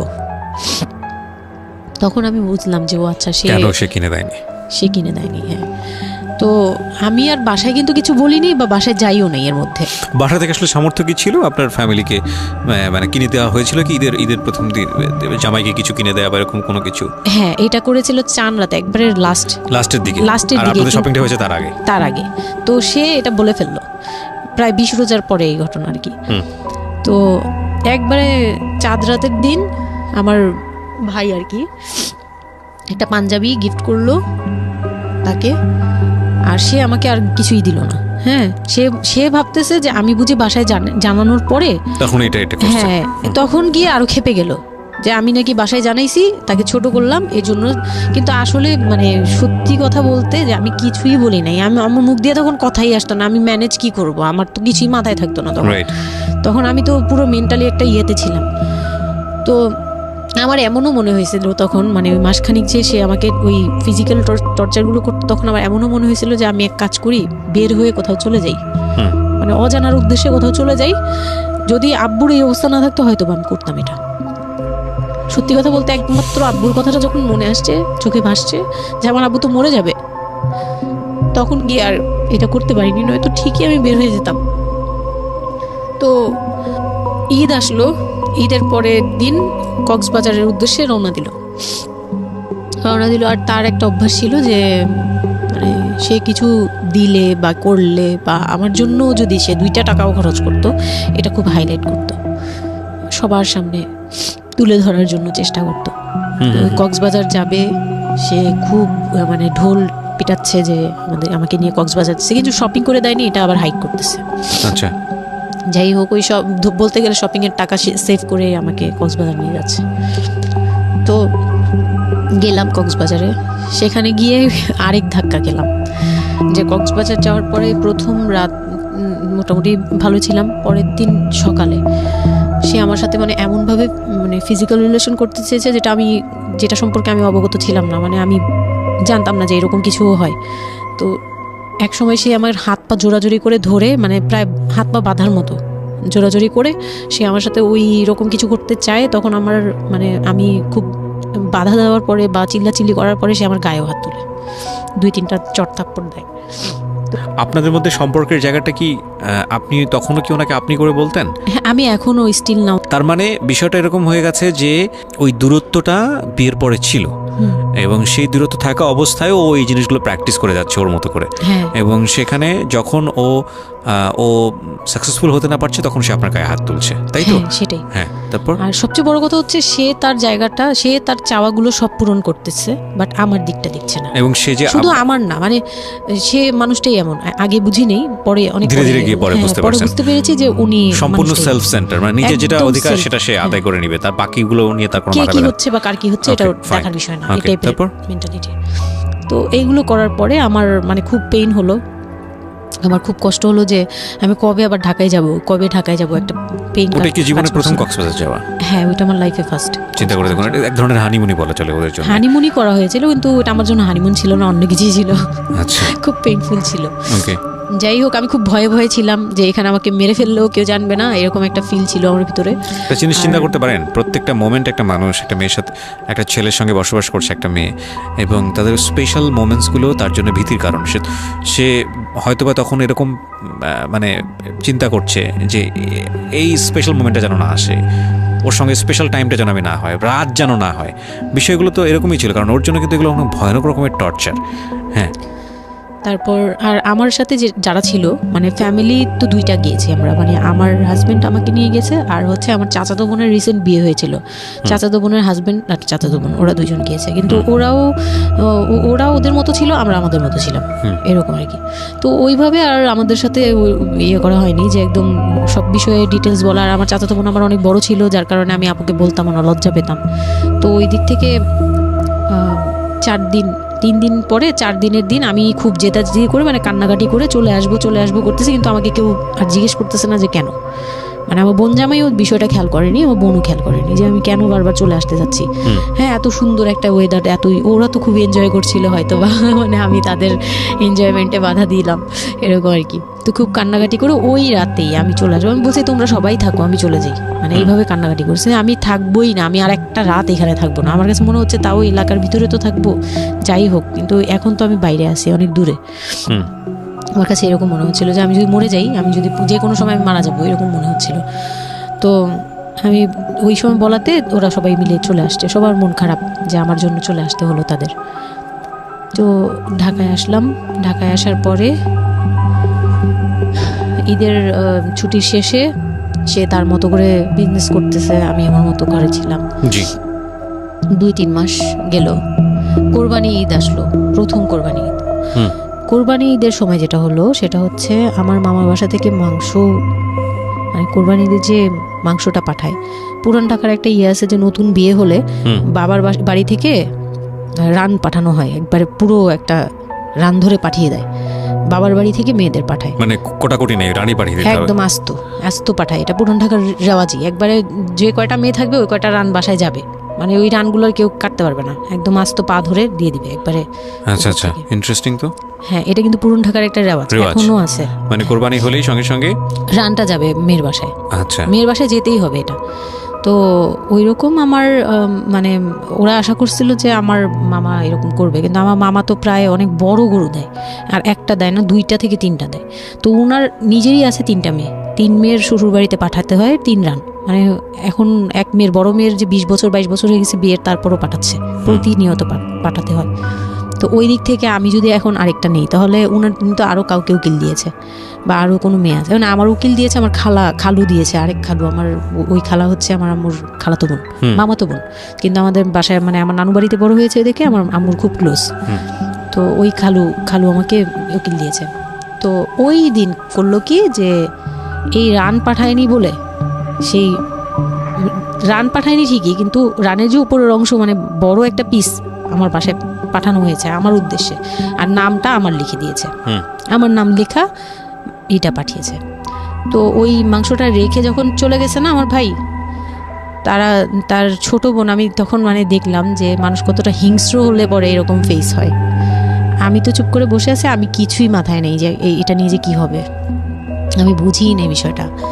সে মাংসটা ধরে রাস্তায় ফেলে দিছে ঈদের দিন রাস্তায় ফেলে, এই মাংসে কেন ওর নাম লেখা থাকবে, তাহলে এই যে আমরাও তো ভাগ্নি, মানে আমরাও ভাগ্নি, আমাদের বাড়িতে আমার মাংস আসছে ওর নাম দিয়ে আসছে, তাহলে রান আসলো না কেন, দোষ হয়ে গেছে, এটা খুব বড় অন্যায় হয়ে গেছে। ভয়ানক। আমি ভয়ানক বলছি এই কারণে যে আমাদের সমাজে কিছু কালচার আছে যেগুলো আসলে মেয়ের বাড়ি থেকে পূরণ করা হয়, ধরে নেওয়া হয়, বা ছেলের বাড়ি থেকেও। সেটা পাঠ্য বই তো থাকে না এগুলা, মানে কালচারে আছে, এগুলো শুনতে ভালো লাগে, কিন্তু প্র্যাকটিসের জায়গা থেকে যদি এটা অত্যাবশ্যকীয় নিয়ম হয়ে যায় কখনো কখনো, যেটা কতটা ভয়ানক পেইনফুল হয়।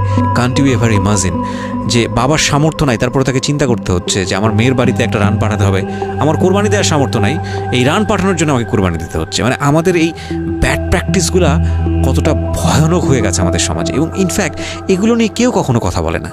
এগুলো নিয়ে কথা বলা উচিত। একটা মানুষ, একটা সোসাইটি চেঞ্জ হবে কিভাবে, একটা মানে পুরো কমিউনিটি চেঞ্জ হবে কিভাবে, একটা রাষ্ট্র চেঞ্জ হবে কিভাবে, এই ছোট আমরা তো সব জায়গাতেই পয়জনাস।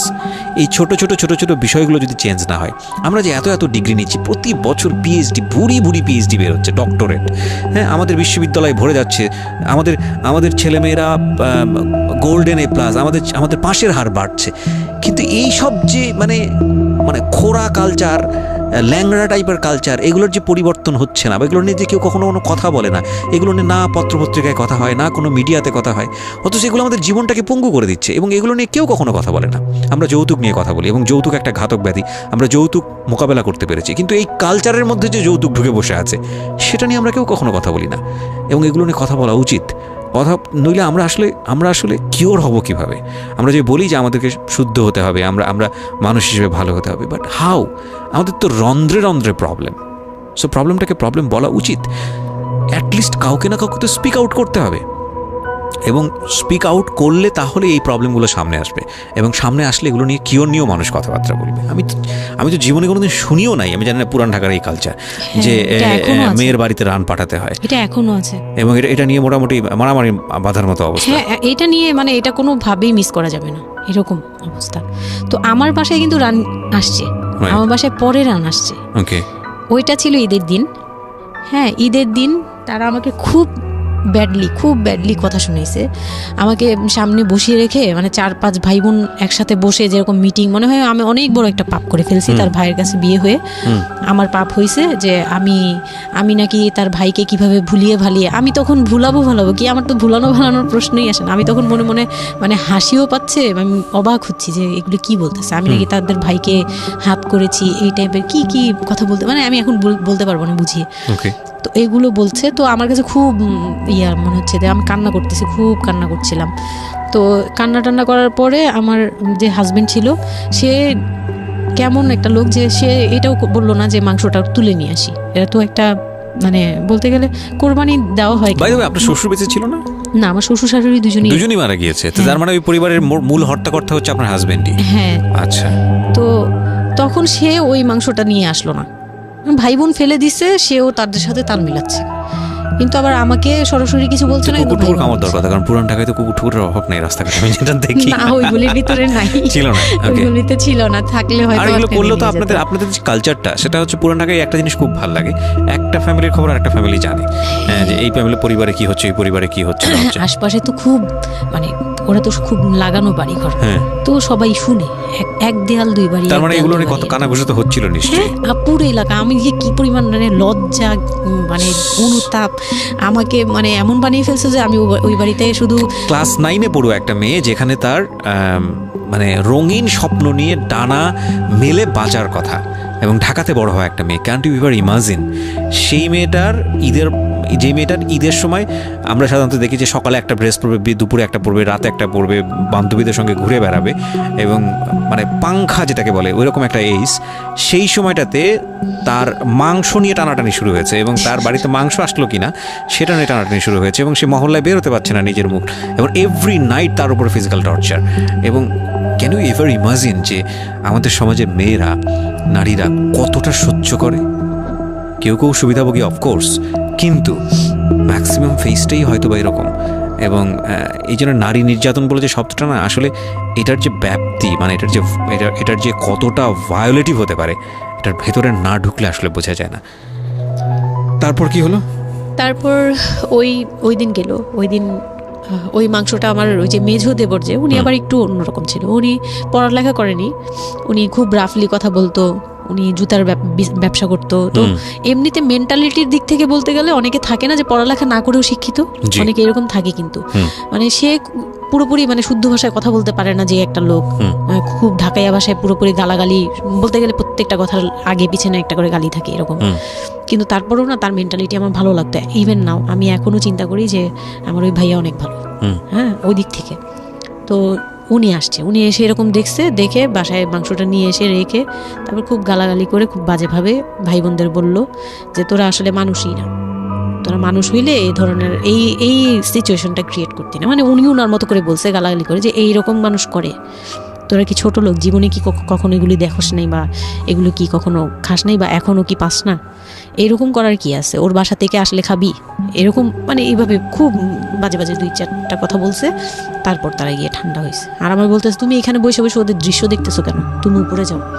তখন তার বউর আবার একটু জেলাস হলো যে আমার প্রতি তার কেন এতটা মানে ওই দিক থেকে আমার মানে ওইটা ওইভাবে দেখলো না যে ভাই হিসেবে বোনকে সেভ করলো, এরকম না। আমি কিন্তু এইভাবে নিয়েছি যে মনে হচ্ছিল যে আমার বড় ভাই, এটা ওদের ভাই না, আমারই বড় ভাই, আমাকে সেভ করলো। আমার কাছে এত ভালো লাগছে, আমি কিছু হলেই বলতাম ভাইয়ারে, যে বলতাম ভাইয়া দেখেন না আমার সাথে এটা বলতেছে, সাথে সাথে নেমে এই কে ওরে গালাগালি করছে, উনি তো গালাগালি শুরু করে দেয়। আর উনারে সবাই ভয় পেত, মানে আমার হাজবেন্ড ভাই বোনের সাথে তাল মিলাতো, আর উনি ছিল একটু ডিফারেন্ট।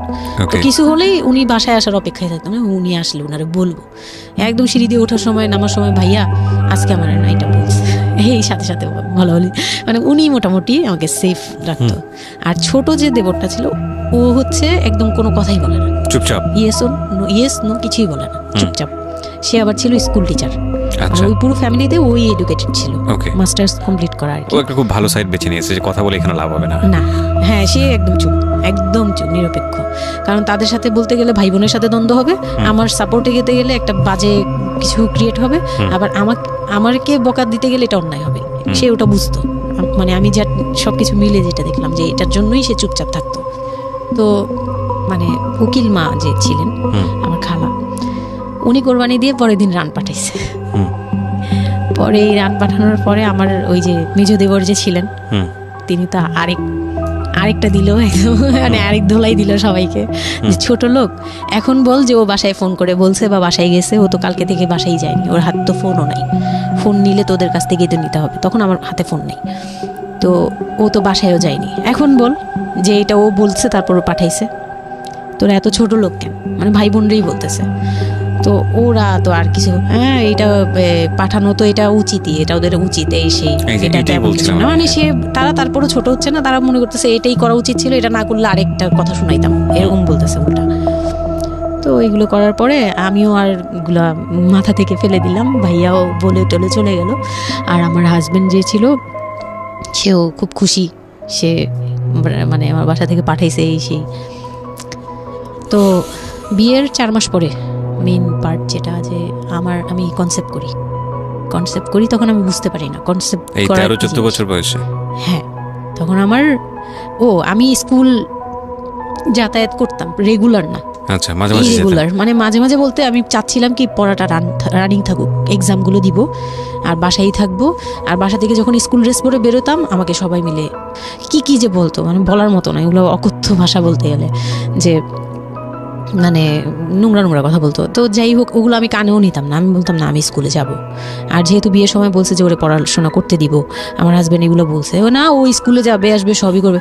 পরে গিয়ে বলে কি তুমি বাড়ির বড় বউ, তুমি যদি স্কুল ড্রেস পরে স্কুলে যাও কেমন দেখা যায়। আমি তো বোরকা পরতাম, তো বলে না স্কুলে গিয়ে তো তোমার বোরকাটা খুলতে হয়, অ্যাসেম্বলিতে দাঁড়াও, ওই যে পিটি করো তোমরা, এগুলো তো আশপাশ থেকে দেখা যায়, এলাকার ভিতরে স্কুল। আমার অসম্মান, এটা তার অসম্মান হয়ে উনি যায়। পড়াশোনা করেছেন আপনার হাজবেন্ড? না, উনি ক্লাস 5 পর্যন্ত পড়ে আর পড়াশোনা করেন। রাইট, ওনার জন্য অসম্মানই হবে এটা। আমি ক্লাস 5 পড়ুয়া যারা আছেন বাংলাদেশ, তাদের সবার প্রতি রেসপেক্ট রেখে বলছি। ক্লাস 5 না, এনার ডিগ্রি পাস করা এরকম অনার্স মাস্টার্স পড়ুয়া এরকম অনেক ছেলেমেয়ে আছেন যারা এই ধরনের মানে আজগুবি ল্যাংরা টাইপ যুক্তি দিয়ে জীবনটাকে চালান। তাদের জন্য এটা আসলে অযুক্তি কি হবে, কিছু করার নাই। হ্যাঁ, তো আমি তখন চিন্তা করছি যে আমি স্কুলে যাব, তো মাঝে মাঝে করতাম কি একটু করেই মানে ম্যানেজ করে যাওয়ার চেষ্টা করতাম, বিষয়টা যদি এরকম হতে ধরেন, আমি জানি না, প্রথমত যেটা ঠিকই হয়নি, মানে কোনো কিছুই ঠিক হয়নি, শুনছি আর মেজাজ খারাপ হচ্ছে আসলে, মানে কোনো কিছুই ঠিক হয়নি। তারপরেও যদি খারাপের মধ্যে ভালোটা চিন্তা করি, যে ঠিক আছে এত কিছু একটা মানুষের এত খারাপ, একটা দিক তো ভালো থাকতে পারে না। ওর ওয়াইফকে সে সাথে করে নিয়েছে, ঠিক আছে তোমার স্কুলে চলো আমি তোমাকে পৌঁছে দিয়ে আসি, স্কুলে পৌঁছে দিয়ে আসলো, স্কুল থেকে নিয়ে আসলো। কিছু জিনিস হয়তো ওনার আত্মসম্মানে লাগবে, যেহেতু উনি বেশি দূর পর্যন্ত লেখাপড়া করেনি, উনি অনেক কালচারের সাথে অভ্যস্ত না। এতটুকু হলেও তো ও নিজের মনটাকে বুঝতে দিতে পারতো যে না আমার হাজবেন্ড আমাকে কেয়ার করে। মানে স্টুপিডিটির আর কি, মানে লিমিটলেস স্টুপিডিটি যাকে বলে। তুমি অ্যাসেম্বলিতে দাঁড়াবে, সেখানে তোমার লেখাপড়া বন্ধ, বদমাইশ। তারপর স্কুল বন্ধ করে দিল। না, তখন আমি কনসেপ্ট করি, আমি বুঝতে পারিনি, আমার তখন টেস্ট পরীক্ষা চলছে স্কুলে।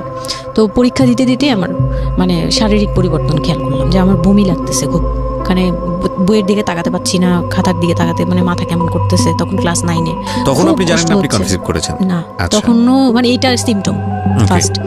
তো এইরকম হওয়ার পরে রাতে 11:30-12টার দিকে আমি না খুব গড়াগড়ি করে কান্না করতেছি, জোরে জোরে, মানে খুব গড়াগড়ি করে জোরে জোরে কান্না করতেছে। আমার মাথায় নেই যে কে শুনতেছে কে না শুনতেছে এরকম। তো এটা দেখে তার বোন, যেটা বিয়ে হয়ে গেছে, সে আবার ছিল বাসায়, তো সে দেখে বলতেছে, সে আবার মানে খারাপ লাগছে তার কাছে, বলে চলো এক্ষুনি তোমার নিয়ে হসপিটালে যাব। হ্যাঁ, ওর কি হইলো হঠাৎ করে, কি খাইছিলা তুমি, কি উল্টাপাল্টা কিছু খাইছো কি না, সেই বলছি না আমার কেন জানি অনেক পেট ব্যথা করতে, আমি পারতেছি না সহ্য করতে, পেট জ্বলতেছে আমার খুব।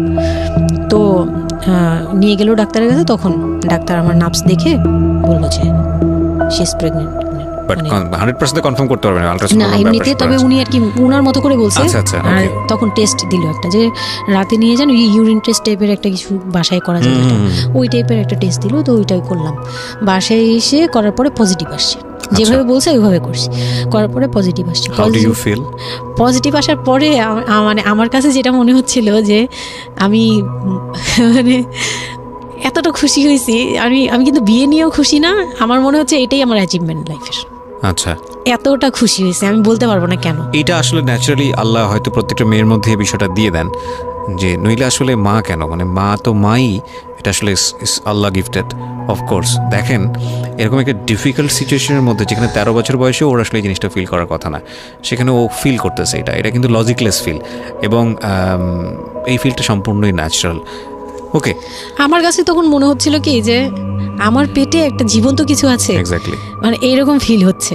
আর আমি এটাকে মানে একটা কিউরিওসিটিও, যে দেখি তো কি হয়, কতদিন পরে কি হবে, মানে এটা আস্তে আস্তে বড় হবে, এটা কি করবে পেটে, এটা কিভাবে আসবে, মানে দুনিয়াতে কিভাবে আসবে, এটা এইগুলোও জানি না আমি, যে মানে এটা বড় হলে পরে এটা যে কিভাবে দুনিয়াতে আসবে। You feel like it's a game, কোন একটা খেলা, খুব মজার একটা খেলা, যে আমি একটা কিছু পাইছি, এটা নিয়ে থাকা যাবে এখন, এরকম মনে হচ্ছিল তখন। খুব মানে খুব কেন জানি খুব আনন্দ, মানে মা হওয়ার ফিল না, কিন্তু এটা মা হওয়ার ফিল না, কিন্তু কিউরিওসিটির জায়গা থেকে কিছু একটা আছে আমার সাথে, আমি এটা নিয়েই থাকবো এখন, মানে আমি একটা কিছু পাইছি এখন, আর আমি একা না, এরকম মনে হচ্ছে।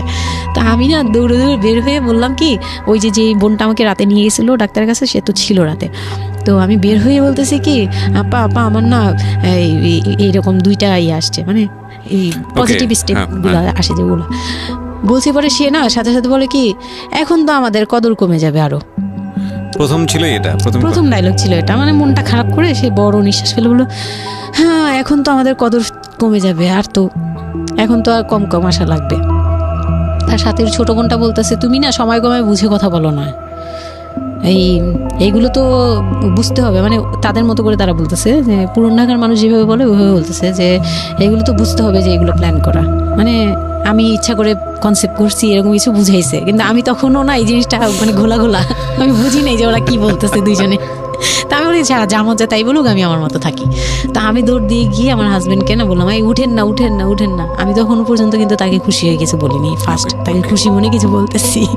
বিয়ের 4 মাসে আমি তাকে কখনো টাকও দিইনি, তাকে কিছু বলিও নাই, বা আমি ওনাকে কোনো রিকোয়েস্টও করি নাই, কোনো আহ্লাদও করিনি। ফার্স্ট মানে মনে হলো যে আহ্লাদ করে বলি যে জানেন আমি এরকম আসছে আমার, তো আমি কাকে বলবো ওদের করে খুশি করতে পারিনি, যাই রে দেখি খুশি করতে পারি কিনা। যে তাকে ধাক্কা দিছি, সে ঘুম থেকে বিরক্ত হয়ে উঠলো, এই ধাক্কা কি করো কেন, কি হয়েছে? আমি তো মনটা ভেঙে গেলাম, কি যে আমি তো এরকম আমার পজিটিভ আসছে, দেখালাম যে এই যে এটা হলে না পজিটিভ হয়, রাতে পেট ব্যথা বলছিলাম না, তো ওইটার ইয়েতে এটা আসছে। তারপরে না চুপ হয়ে তাকায় আছে, বলে কি এইগুলা কি মানে বুঝলাম না। বলে কি এইটা তো ঠিক না। কি ঠিক না? তারপর বলতেছে যে এই এখন তো এগুলোর দরকার নেই আমাদের, এখন তো এগুলোর কোনো দরকার নাই। তো আমি বলি আপনি আমার স্কুল যেতে দিবেন না। আমি এবার তখন খুললাম, আপনি স্কুল যেতে দেন না, তারপরে আর আমি তো এই জিনিস মানে এটা কিভাবে কি হয়েছে আমি তো জানি না। আমি ভাবছি যে আপনি হয়তো বা কিছু করছেন, আমি জানি না। আমি তাকে এইভাবেই বললাম খুলে যে আমি তো আসলে জানি না, যে আমি ভাবছি আপনি চাচ্ছিলেন এই জন্য হয়তো বা এরকম কিছু হয়েছে। আর মানে প্রোটেকশন নেওয়া টেওয়া সব কিছু তার উপর ডিপেন্ড করে। তারপর হচ্ছে এটা বলার পরে না মানে আমি আর কিছু বলার মতো ইয়েতে ছিলাম না, আমি চুপচাপ, যে ওরা কি করবে না করবে আমি কিছু জানি না।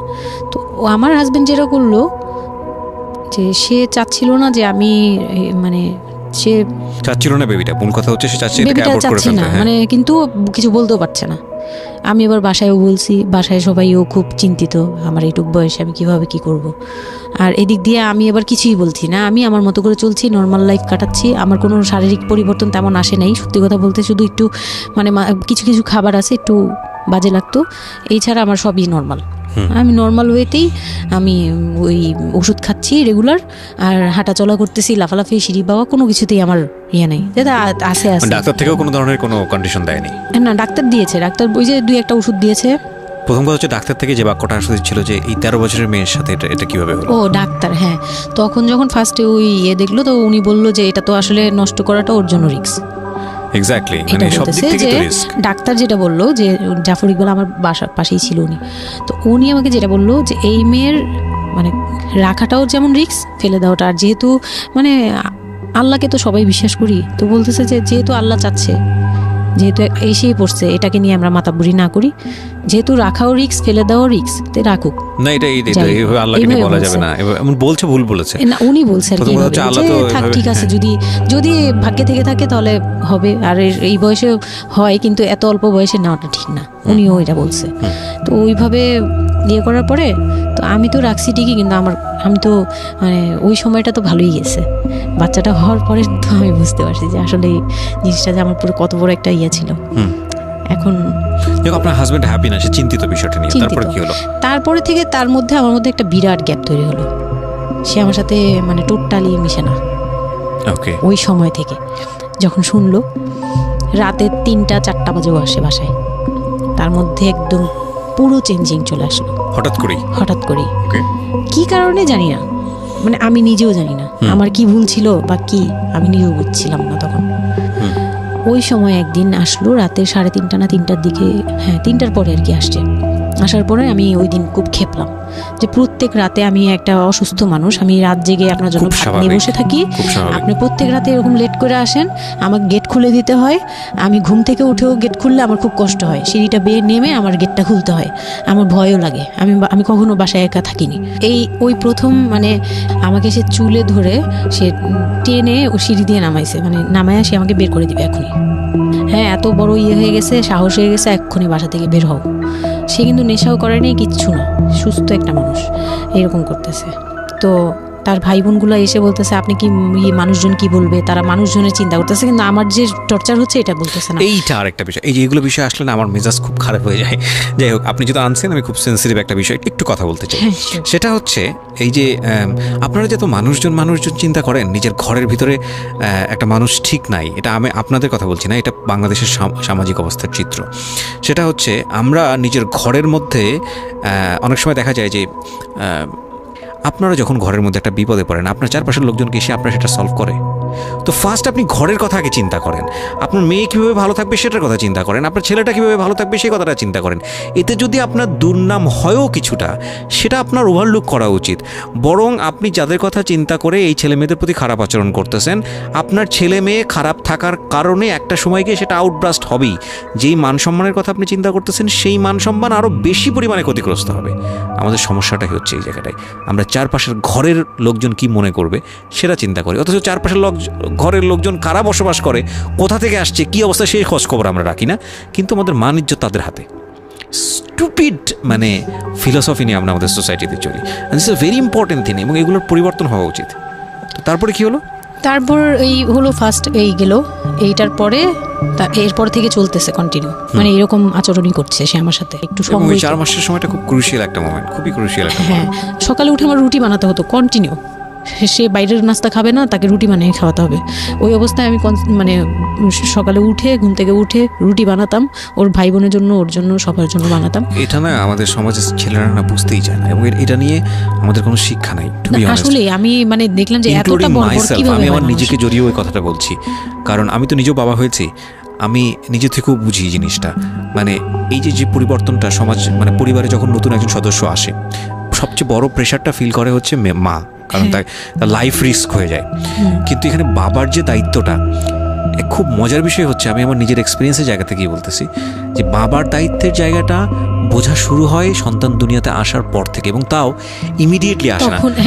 সন্তান একটু করে বড় হচ্ছে, অ্যাটাচমেন্টটা হচ্ছে, যখন নড়াচড়া সামনে দিয়ে নড়াচড়া করতেছে, একটু মিস হচ্ছে, দূরে থাকতেছে, তারপরে কি মানে সন্তান যখন প্রাপ্তবয়স্ক 1 বছর 2 বছর বয়স, মানে মা যখন গড়ে দেয় তুলে দেয়, তখন গিয়ে প্রেজেন্টটা নাই, তখন হচ্ছে বাবা ফিলটা পায়। তার আগ পর্যন্ত বাবা বুঝতেই পারে না, তো মনে হয় আসলে কি বাচ্চাটা আমার কোত্থেকে আসলো, এই সত্য ফিলটা এরকম থাকে। এটা খুব ন্যাচারাল একটা ফিল, কিন্তু এই ন্যাচারাল ফিলটার সুযোগ নিয়ে অনেক সময় আমরা একটা অবুঝের মতো আচরণ করে ফেলি, ভয়ানক বাজে আচরণ করে ফেলি। একটা ইয়ে থাকে, মাত্রা থাকে, যেমন আপনি কতটুকু মানে কতটুকু কেয়ারফুল ছিলেন, কতটুকু ইয়ে ছিলেন, এটার কিন্তু একটা লেভেল আছে, পার্সেন্টেজ আছে, এবং এটা নিয়ে শেখানো উচিত আমাদের মানে এডুকেশন সিস্টেমের মধ্যে তো নাই।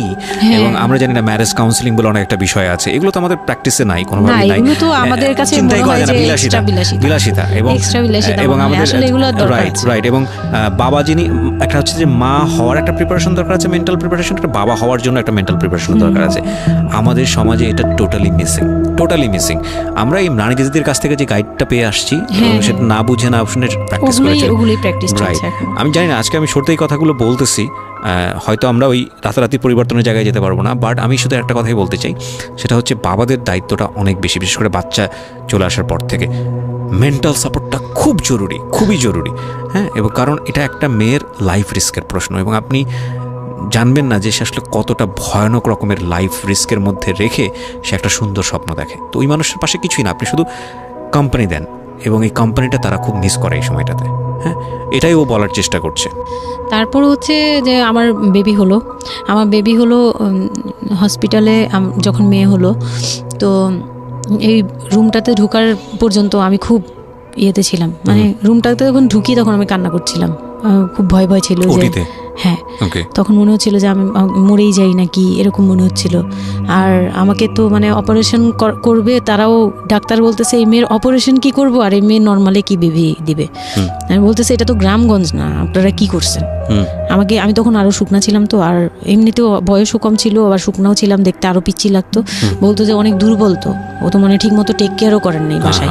হ্যাঁ, বলতেছে একদম আমার এই হাতের মানে এইগুলো ব্রেনগুলো বুঝে যেত, এইগুলো বোঝা যেত, একদম হাড়গোড় বোঝা যেত। যখন অপারেশন করে, অপারেশনের 12 ঘন্টা পর আমার সেন্স আসে, প্রায় 12 ঘন্টা। মানে আপনার বেবি হয়েছে আপনি জানি না। পরে আমি যখন ঘুম থেকে, সিজারিয়ান বেবি, পরের দিন শুধু রাতে একটু টের পাই যে আমি, আমার পাশে কেউ মানে ব্রেস্ট ফিড করছে। ওহো, এইটা ফিল পাইছি, শুধু মুখের দিকে তাকাতে পারিনি, চোখ খুলতে পারিনি, কিন্তু কেউ একজন আমার পাশে শোয়া, মানে আমার হাতের উপরে একটা বাচ্চা শোয়া, এইরকম ফিল পেয়েছি। আর এরপরে যে চোখ বন্ধ করেছি একবারে সকালে প্রায় 11টা-12টার দিকে আমার ঘুম ভাঙছে, তখন তাকানোর পরে একটু পুরোপুরি ইয়েতে, তো আমাকে উঠিয়ে নিয়ে আমাকে ইয়েতে ক্যাবিনে দেওয়া হলো। ক্যাবিনে দেওয়ার পরে আমি বাচ্চাকে দেখি, বারবার চিন্তা করি যে এটা আমার মেয়ে, কোত্থেকে আসলো, কিভাবে আসলো, আমি নিজেকে দেখি। Best feel ever, believe me guys, এটা জীবনে সবার আসা তখন না উচিত। আমার মাথায় এটাও ছিল না যে এটার বাবা কে, এটার ফুপু কে, এটার চাচা কে, হোয়াট এভার, আমার বাচ্চা এটা, মানে আমার, আমি এখনো স্টিল না, আমার বাচ্চা এখন ক্লাস 8-এ পড়ে, এখনো আমি তাকে বাচ্চা বলি। বেস্ট গিফট ফ্রম আল্লাহ। হ্যাঁ, তো ও আর আমি একসাথে হাঁটলে মনে হয় কি, মানে ফ্রেন্ড আমরা এরকম। পরে হচ্ছে ওই বাচ্চাটা হলো, বাচ্চাটা হওয়ার পরে সে খেলে, আমার খুব ভালো লাগে, তাকে নিয়ে আমার সময় ভালো কাটে। আমার আর মানে ওর বাবার কথা মাথায় নেই যে এই লোককে, এই লোক শুধু মানে এনে দিবে ঘরে, আমি রান্না করব, খাবো, ব্যাস ওই পর্যন্তই শেষ। আমার আর এর দরকার নেই, কাউরই দরকার নেই। আমার বাচ্চা নিয়ে আমি পুতুলের মতো খেলি সারাদিন। ওর বাবা অনেক সময় দেখা গেত, ওর বাবা তো রাতে 2টা-3টায় আসতো, আসার পরে যে খাওয়া দাওয়া করে ঘুমাবে, তো আমি তো, আমার তো ওই রুম ছাড়া কোনো ওয়ে ছিল না, ওই রুমে আমি হাঁটাহাঁটি করতাম, বাচ্চা কান্না করতে। একদিন এমনও হয়েছে সে আমাকে ঘর থেকে বের করে দিচ্ছে, আমি নাকি ইচ্ছা করে বাচ্চাকে কাঁদাই আর তাকে ঘুমাতে দিই না। হ্যাঁ, সে আমাকে রুম থেকে বের করে দিচ্ছে।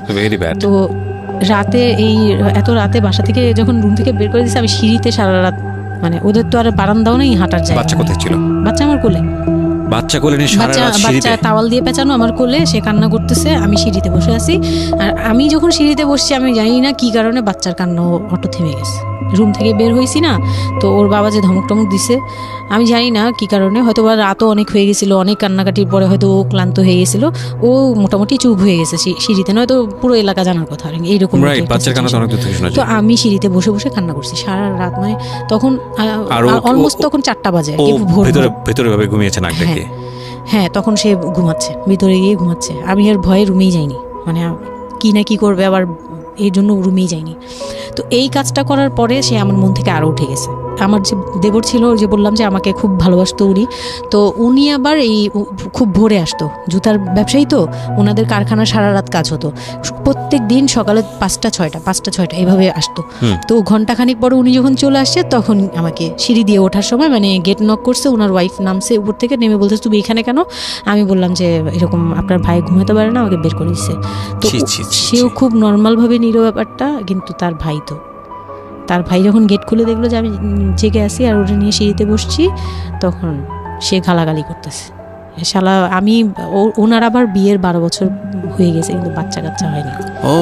উনি আবার এই দিক থেকে খুব ছিল যে তার খুব ইচ্ছা ছিল একটা বাচ্চার বাবা হবে। এই তো আমার কোল থেকে বাচ্চাকে নিয়ে বলতেছে, তোমরা আসলে কেউ যোগ্য না, তুমি মা হওয়ার যোগ্য না, ও তো বাপ হওয়ার যোগ্য ছিলই না কোনোদিন, কিন্তু তারপরে তোমাদের ঘরে দিছে, মানে সে গালাগালি করতেছে না, আমি এতদিন ধরে ট্রাই করতেছি, আমি পাচ্ছি না, আর ওরে দিয়ে দিছে, ওর মতো একটা অপদার্থরে দিয়ে দিচ্ছে, মানে এরকম করে বলতেছে। তারপরে হচ্ছে এই উপরে গেলাম, উপরে যাওয়ার পরে আমি ওই রুমে গেলাম, ওনারও বলতেছে আচ্ছা তুমি যাও, আমরা ওকে রাখি। ও ঘন্টাখানিক রাখলো, পরে ঘুমানোর পরে আমাকে আবার ডেকে দিয়ে দিছে বাচ্চাকে, যে ও ঘুমালে আমি দিয়ে আসবো, তুমি রুমে ওরে নিয়ে যেও না, ও আবার কান্নাকাটি করলে বড় ভাই রাগারাগি করতে পারে। তো ওইভাবে আমি আবার রুমে গিয়ে ঘুমালাম, পরে ওনারা দিয়ে গেছে। এই গেল একটা রাত। তারপর আমার বাচ্চাটা যখন 3-4 বছর হয়, মানে এইভাবে বাচ্চা কোলে আদর করতো, বাচ্চা নিত, কোলে নিত না, বাচ্চা কোলে নিতে পারতো না। ও ছোট থেকে এত বুঝতো, মানে তার বাবা কি পছন্দ করতো, কি পছন্দ করতো না, ওগুলো করতো না, মানে খুব কেয়ারফুলি, আর এত শান্ত যে তাকে যে এখানে বসে থাকতে বললে সে 2 ঘন্টাও ওইখানেই খেলতে থাকবে, কিন্তু ওখান থেকে নড়বে চড়বে না। তো আমি চিন্তা করে দেখলাম কি আমি ইম্যাচিউর মাদার, তো হয়তো বা সৃষ্টিকর্তা এর জন্যই আমাকে এরকম একটা ভেবে দিয়েছে যে ওই তোমাকে বুঝুক। ইভেন নাও, মানে এখন যে ও এত বড় হয়ে গেছে, তারপরেও আমাকে অনেক কিছু বুঝায়, মানে সে আমার চেয়ে ভালো বুঝে, আমি বুঝি। তো যাই হোক, ও যখন 3 বছর হলো, 3 বছর 3.5 বছর, তখনই আমি তাকে স্কুলে দিব। এডিট পার্ট আর 15 মিনিট আছে। আচ্ছা, সো সুইচ করেন, হ্যাঁ, মূল বিষয়গুলো আনেন। তো ওখানে হচ্ছে 3 বছরের কালে আমি ওকে স্কুলে দিলাম। স্কুলে দেওয়ার পরে আমি ওখান থেকে ওরে স্কুলে দিয়ে আমি নিজে ভর্তি হলাম ওপেন ইউনিভার্সিটি, মানে বুঝতে পেরেছি, উন্মুক্ত বিশ্ববিদ্যালয়। হ্যাঁ, ক্লাস 9-এ ভর্তি হলাম। তো ও পড়াশোনা করে, আমিও করি। বাসায় বা আশপাশের সবাই আমাকে নানান ধরনের কথা বলে যে মা মেয়ে একসাথে স্কুল ব্যাগ নিয়ে যায়, কেমন দেখা যায়। আমি বলছি যা মন চায় তাই দেখা যাক। আমার তখন আমি একটু ডেসপারেট হয়ে গেছিলাম। এটাই বলছিলাম যে এই ধরনের মেয়েরা সাধারণত জীবনের একটা পর্যায়ে গিয়ে মারাত্মক রকমের ডেসপারেট হয়ে যায়। এটা শুধু মেয়েরা বলবো না, মানুষ বলবো আমি। তো আমি নিজে ইংলিশ মিডিয়ামে পড়ছি, তো মানে খুব বেশি বয়সগুলো পার হয়, ভালো লাগে না। তো বাংলা মিডিয়ামে দিলাম। শিশু শ্রেণী থেকে 1-এ উঠে গেল 4 বছর বয়সে। এইভাবে করে সে উঠতেছে, মানে সে খুব ভালো রেজাল্ট করে। আমারও খুব মজা লাগতে লাগলো। আমি তাকে পড়াই, নিজে পড়ি। দুইজন মামে মিলে ওকে স্কুলে দিয়ে দেখা যায় আমি আমার কোচিংয়ে যাই। আমি আবার কোচিং করা শুরু করলাম। তো সেও খুব মজা পেত যে তোমার ব্যাগ আর আমার ব্যাগ, মানে ওয়েট করতো। খুব মজার একটা সময় ছিল যে দুইজনের টিফিন নিয়ে যাচ্ছি। তো আমরা খুব মজা করে এরকম ক্লাস করতাম। ওর বাবার মাঝখানে একটু জেলাসি হলো, মানে মাঝে মাঝে খুব জেলাসি করতো। তো এইগুলো নিয়ে একটা পর্যায়ে যে বিয়ের প্রায় 6 বছর বা 7 বছর কালে তার বাবা এমনভাবে একটা লোন করলো, 8 লাখ টাকার একটা লোন করলো। আমি এটা বুঝতে পারিনি, আমি তখন মাত্র এসএসসি পাস। রিপন? হ্যাঁ, 8 লাখ টাকার লোন। 8 লাখ টাকার লোন ব্র্যাক ব্যাংক থেকে। ওকে, 8 লাখ টাকার একটা লোন করলো। আমি তখন জুয়া খেলে একদম কঠিন, তখন সে চরম পর্যায়ে চলে গেছে। বুঝে গেছে যা হওয়ার। বলেন তারপরে? পরে গিয়ে সে কি হলো কি, 8 লাখ টাকার একটা লোন নিবে, এটার জন্য বোর্ড সিগনেচার নাকি লাগে। আমি এটা জানতাম না। বউয়ের সিগনেচার লাগে? হ্যাঁ, বউয়ের সিগনেচার লাগে, মানে গ্রান্টর হিসেবে একটা বিজনেসম্যান, বড় বিজনেসম্যান আর একটা বোর, মানে বড় বিজনেসম্যান বা একটা দোকান বা একটা বাড়ি ইয়ে লাগে। তো কেউ তো রেফারেন্স দিবে না তাকে। তো ওই এক দোকানদার ভাইয়া ছিল, বড় ভাই, মুরব্বি টাইপের, বড় ভাই বলতো উনি। ওই লোকটা দিছে সিগনেচার, আর আমার সিগনেচার না তো কোনো ব্যাপারই না, কারণ আমাকে যা দিবে আমি তাই। আমার কি বা আছে, আর আমার কাছে কি বা লিখে নিবে, মানে নাও একটা সিগনেচার দাও, তোমার কিছু হবে না, এটা জাস্ট একটা ফর্মালিটি, এভাবে বলছে। আমি সিগনেচার করে দিছি। সেদিন তো আমাকে সে কি জানি খাওয়ালো, মানে আমাকে খুব ভুলায় ভালায় সিগনেচার নিয়েছে। তারপরে থেকে শুরু হয়েছে আমার মানে লাইফের সব, মানে আমি কত বড় ভুলটা করছি। তারপর থেকে সে নাই একবারে নাই। মানে সে বাসা ভাড়া নিয়েছিলাম এর মাঝখানে, এটা বলতে ভুলে গেছি যে আমার দেবর ননদের বিয়ে হওয়ার পরে ওই বাড়িটাতে, মানে ননদের বিয়ের জন্য ওই বাড়িতে হচ্ছিল না। পরে আমরা বাসা শিফট করে, মানে ওই বাসা ভাড়া দিয়ে অন্য একটা বাসায় ভাড়া গেছি ফ্ল্যাট নিয়ে ভাড়া যাওয়ার পরে ওই ননদের বিয়ে হওয়ার পরে তারপরে আবার যার যার মতো আলাদা আলাদা রুম নিয়ে থাকা, মানে বাসা নিয়ে থাকা। তো আমাকে যে ফ্ল্যাটটা নিয়ে দিয়েছিল, 1 রুমের ছোট্ট একটা ফ্ল্যাট, হ্যাঁ, ওই ফ্ল্যাটে ছিলাম। তো ওইখানে আমার এই যে সিগনেচারটা করায়, মানে ভাই বোন থেকে আলাদা হওয়ার পরে সে তার ভাই বোনকেও ভয় পেত এইসব ব্যাপারে। আচ্ছা। তো আমাকে তারা হাইড করছে যে সে জুয়া খেলে, যে এটা আমাকে বলেনি। তো আমি একদিন টের পাইছি কিভাবে, যে ঈদের দিন, মানে লাস্ট ঈদ, ওনার সাথে আমার লাস্ট, মানে এই লোনটা নেওয়ার আগ পর্যন্ত আপনি জানতেন না যে সে জুয়া খেলে? না, তখনও বুঝি নাই। তার আগে কিন্তু আমি এটা ধরছিও, কিন্তু ধরেও বুঝতে পারিনি। 8 লাখ টাকার যে ঘটনাটা, এটা থেকেই শুরু। মানে সে হচ্ছে এই 8 লাখ টাকার লোন নিয়ে চলে গেছে। 2 মাস 3 মাস একদম, মানে টোটালি নাম্বার বন্ধ, সব বন্ধ। তারপরে ওই পরের মাস থেকে তো লোনের যে একটা ইয়ে থাকে, ইন্টারেস্ট সহ, যে ওইগুলোর জন্য তারা বাসায় পর্যন্ত চলে আসছে। এসে আমাকে অপমান করতেছে যে আপনি সহজ জানেন, আপনি না জানলে এটা সম্ভবই না, আপনি জানেন, নয়তো আপনি সিগনেচার দিলেন কিভাবে, সিগনেচার কি না জেনে দিয়েছেন? তখন আমি কান্নাকাটি করে বলছি যে আমি আসলে এই বিষয়টা বুঝি নাই। তো ওনাদেরকে বলার পরে ওনারা বুঝছে যে আসলে ঘটনাটা এরকমই। তো প্রায় 6-7 মাস যাওয়ার পরে দেখি উনি আর আসেই না। তারপর আমি বাসা চেঞ্জ করে আমার বোনের সাথে বাসা নিলাম, রুম নিলাম। একটা রুম নিয়ে মেয়েকে নিয়ে খুব কষ্ট করে থাকি। আমি একটা জব নিলাম ভালো একটা কোম্পানিতে। তখন আমি এসএসসি পাস। তো এসএসসি পাশের সার্টিফিকেট নিয়ে একমাত্র মার্কেটিং সেলসে জব হয়, এছাড়া কিন্তু আর কোথাও ভালো জব হয় না।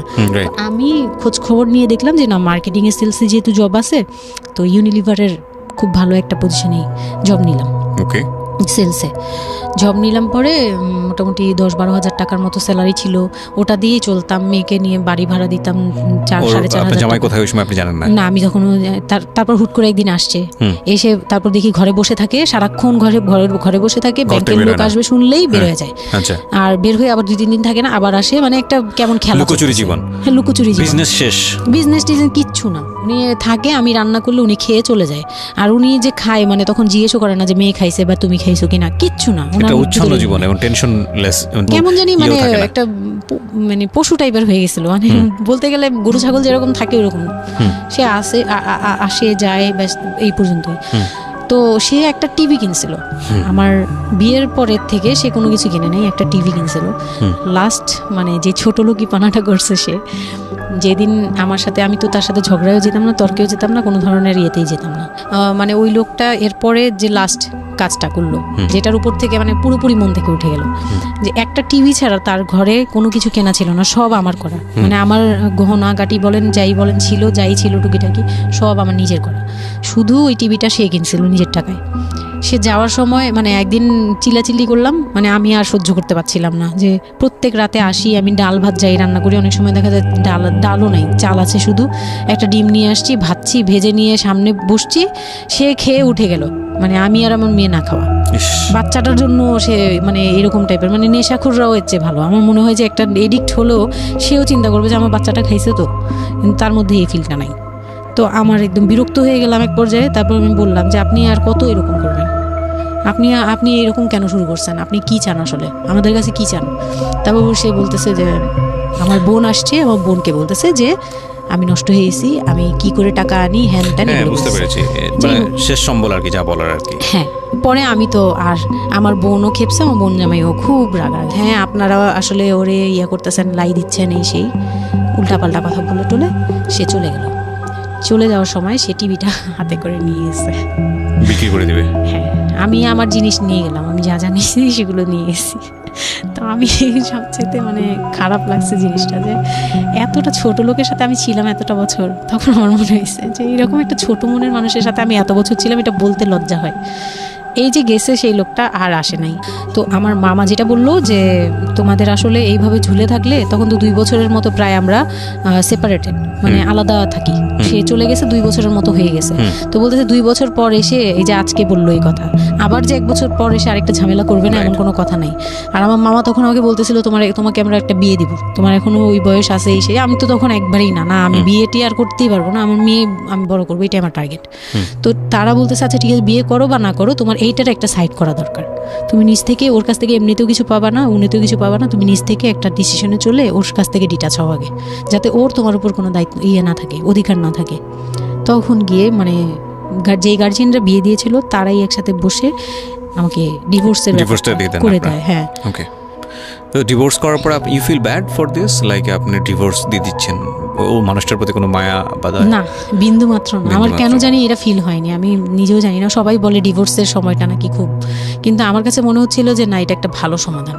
আমার তখন মনে হয় যে আরো আগেই বের হয়ে আসা হচ্ছিল। ফাইন, এবার আমার কিছু কোশ্চেন আছে, খুব শর্টকাটে আমি অনুষ্ঠানটা শেষ করবো, তারপরে রিয়েলাইজেশনের জায়গা থেকে আমার যারা লিসনার আছে তারা শুনলেই বুঝতে পারবেন যে আসলে স্টোরিটা কেন আমরা প্রচার করলাম। আপনি তো এখন কোনো না কোনো জব করছেন, আপনার সন্তানের খরচ ভরণ পোষণ আপনিই দেন, এবং আমি জানি যে আপনার একটা স্বপ্ন আছে নিশ্চয়ই, এবং আপনি কোনোভাবেই চাইবেন না যে আপনার মেয়ে, আপনি যে অবস্থাটা ফেস করছেন সেটা আপনার মেয়ে ফেস করুক। এবং আমার কেন জানি মনে হচ্ছে যে আপনাদের গল্পটা শুনে যে আপনার মেয়ে আপনার খুব ভালো একজন বন্ধু, সব কিছু মিলিয়ে। ওকে, সো এই একটা কথা, সৃষ্টিকর্তা কখনোই কোনো মানুষকে কমপ্লিটলি আনহ্যাপি করে না, কমপ্লিটলি হ্যাপি করে না। হ্যাঁ, আপনার এই কষ্টময় জীবনের মধ্যেও আপনাকে আল্লাহ একটা বেস্ট গিফট দিয়ে দিয়েছেন, সেটা হচ্ছে আপনার সন্তান। কিন্তু আমরা যদি একটু অন্যভাবে দেখি গল্পটাকে, যে ঘটনাটা ওর জীবনে ঘটে গেছে, প্রতিনিয়ত ঘটে গেছে, আপনি এই সমাজের জায়গা থেকে যদি আবার চিন্তা করেন, ওর লাইফটা কিন্তু একটা স্পটলেস লাইফ না। ও যখন সেকেন্ড একটা সম্পর্কে যাবে, সেই সম্পর্কটা একটা স্বাভাবিক সম্পর্কের জায়গা থেকেও চিন্তা করতে পারবে না। এবং ওকে যখন একটা মানুষ নিজের জীবনে নিতে যাবে সম্পর্কের বাইরে এসে, তখন একটা জিনিস চিন্তা করবে যে ওর একটা পাস্ট লাইফ আছে, ওর একটা মেয়ে আছে, মেয়ের বয়স কত বছর চলছে? 12 বছর চলছে। এবং ওর বয়স যেখানে, আপনার কত? 21? আমার হচ্ছে 27। সো ওর প্রায় ওর বয়সের অর্ধেক বয়সের 2-3 বছর কম হবে, যাই হোক। তো এই যে ব্যাপারটা, এগুলো খুব ভালো চোখে দেখে না, দেখবে না, খুব স্বাভাবিক। হয়তো কোনো ব্যক্তি মানুষ দেখলেও দেখতে পারে, কিন্তু যখন পরিবারের জায়গা থেকে আসবে এই সম্বন্ধটা, তখন কোনোভাবেই পরিবারের অন্য লোকজন এটাকে কোয়েশ্চেনেবল, মানে কোয়েশ্চেনের জায়গা থেকে এটা ছাড় দেবে না। তাহলে দেখুন, ওর জীবনের বিগার লস, কিংবা ওর জীবনের যে একটা ভয়ানক রকমের একটা ক্ষতি, পুরো জীবনের মোড়টাকে অন্যদিকে ঘুরিয়ে দেওয়া। যদি একটা নিউট্রাল জায়গা থেকে আমরা চিন্তা করি, একটা মেয়ে তার জীবনটা আসলে কেমন হওয়া উচিত ছিল সেই জায়গাটা থেকে, তাহলে ওর জীবনটা কোথায় গিয়ে দাঁড়িয়েছে। এবং যদি এভাবেই জীবনটা চলে যায়, তাহলে ওর যে মেয়েটা বড় হচ্ছে, সে মেয়েটা বড় হয়ে একসময় নতুন একটা সংসারে চলে যাবে। যেহেতু সে ছেলে না, সুতরাং তার মার প্রতি দায়িত্বের ব্যাপারটা হয়তো অন্যরকমভাবে তাকে পালন করতে হবে, সেখানে গিয়ে সে থাকতে পারবে না। তাহলে এই মেয়েটা একসময় বড় হতে হতে হতে হতে হতে এমন একটা জীবনে আসবে যখন বার্ধক্য চলে আসবে, যখন আশেপাশে কেউ থাকার মতো থাকবে না, তখন এই মেয়েটার জীবনটা মানে সারাটা জীবনের জন্যে তাকে একটা অদৃশ্য জেলে পুরে দেওয়া হয়েছে। পরিবার তাকে যে বিয়েটা দিয়েছিল অল্প বয়সে, সেটা পারিবারিক এক ধরনের সিদ্ধান্তের জায়গাটা থেকে সবাই মনে করেছিল এতে মঙ্গল হবে, কিন্তু আলটিমেটলি মঙ্গল তো হয়নি। উল্টো যেটা হয়েছে সেটা যদি জানতো আগে থেকে, তাহলে কেউ এই মঙ্গলটা করতে চাইতো না। কিন্তু এগুলো কিন্তু একেবারে আমাদের প্রত্যেকটা জায়গা থেকে আমরা কিন্তু সবাই বুঝি যে বয়সের ডিফারেন্স থাকলে কি হতে পারে। ভাই, এটা তো হিন্দি সিরিয়াল না। এখানে একটা অসম বয়সী একটা মেয়ে বা ছেলের বিয়ে হলো, তারপরে দেখা গেল যে স্বাভাবিকভাবে তাদের মধ্যে যেটা হওয়ার কথা সেটা হচ্ছে না, অন্য কিছু হচ্ছে। এই বিষয়গুলো তো আসলে এরকম না। জীবনটা তো আসলে এই ধরনের ড্রামা মেইনটেন করে না, এটা নাটকের চেয়ে অনেক বেশি নাটকীয়। সুতরাং যারা এই ধরনের কাজ করেন বা কাজ করতে উৎসাহ দেন, তাদেরকে আমরা রিকোয়েস্ট করব যে একটা জীবন ধ্বংস করার জন্যে এই রকম অনৈতিক সিদ্ধান্ত যথেষ্ট। অতএব কোনো মেয়ের কিংবা ছেলের মেন্টাল ম্যাচুরিটি, শুধু ফিজিক্যাল ম্যাচুরিটি না, mental maturity which is very very important, মানসিকভাবে পরিপক্ক ফর দ্যাট পার্টিকুলার থিং, মানে ওই যে জিনিসটার জন্য আপনারা তাকে তৈরি করছেন, লাইক সে যদি সংসার করতে চায় বা কোনো কিছু করতে চায়, সেটার জন্য ওই মানুষটা যদি মানসিকভাবে পরিপক্ক না হয়, তাহলে কখনোই তাকে সেই জায়গাটায় ঠেলে দেওয়া উচিত না। এতে দিয়ে আপনি যদি মনে করেন, বিশেষ করে বাবারা অনেক সময় মনে করে, মারা অনেক সময় মনে করে, মেয়ের বিয়ে হলে যাক হাঁপ ছেড়ে বাঁচলাম, এটা একটা ভয়ানক রকমের ভুল সিদ্ধান্ত। কারণ অপাত্রে যদি মেয়ের যা যায়, তাহলে হাঁপ ছেড়ে বাঁচার আসলে কোনো সুযোগ থাকে না। আমার মনে হয় এই লাইনটার সাথে বাংলাদেশের অনেক বাবা মাই পরিচিত। আজকে আমি অনেক কথা বলেছি, আমি আসলে যতটুকু বলেছি এটা অন্তর থেকে বলেছি, এবং নিজের জীবনের অভিজ্ঞতাকেও অনেক সময় এখানে ইনক্লুড করে দিয়েছি, সেটা হয়তো মেনশন করিনি। আমি সবার প্রতি ক্ষমা চেয়ে নিচ্ছি, কারণ আজকে অনেক বেশি ইন্টারাপ্ট করেছি। তবে আমি মনে প্রাণে চাই যে শামীমা আজকের এই জীবন গল্পটা এখানে বললেন, এই শামীমার মতো যারা আছেন তারা জীবনের সুখী হোক, ভালো থাকুক। আর আমি আপনাদেরকে এই কথাটা অনেকবার বলেছি, আজকে আবারও বলছি, যতদিন পর্যন্ত রেডিওতে সুযোগ আছে বলতেই থাকবো, দুটো জিনিস কখনো কম্প্রোমাইজ করবেন না। Never ever compromise this two thing. Number 1 is education, number 2 is career. Never ever sacrifice your career and education. অনেক ভালো থাকুন, আজকের মতো শুভরাত্রি।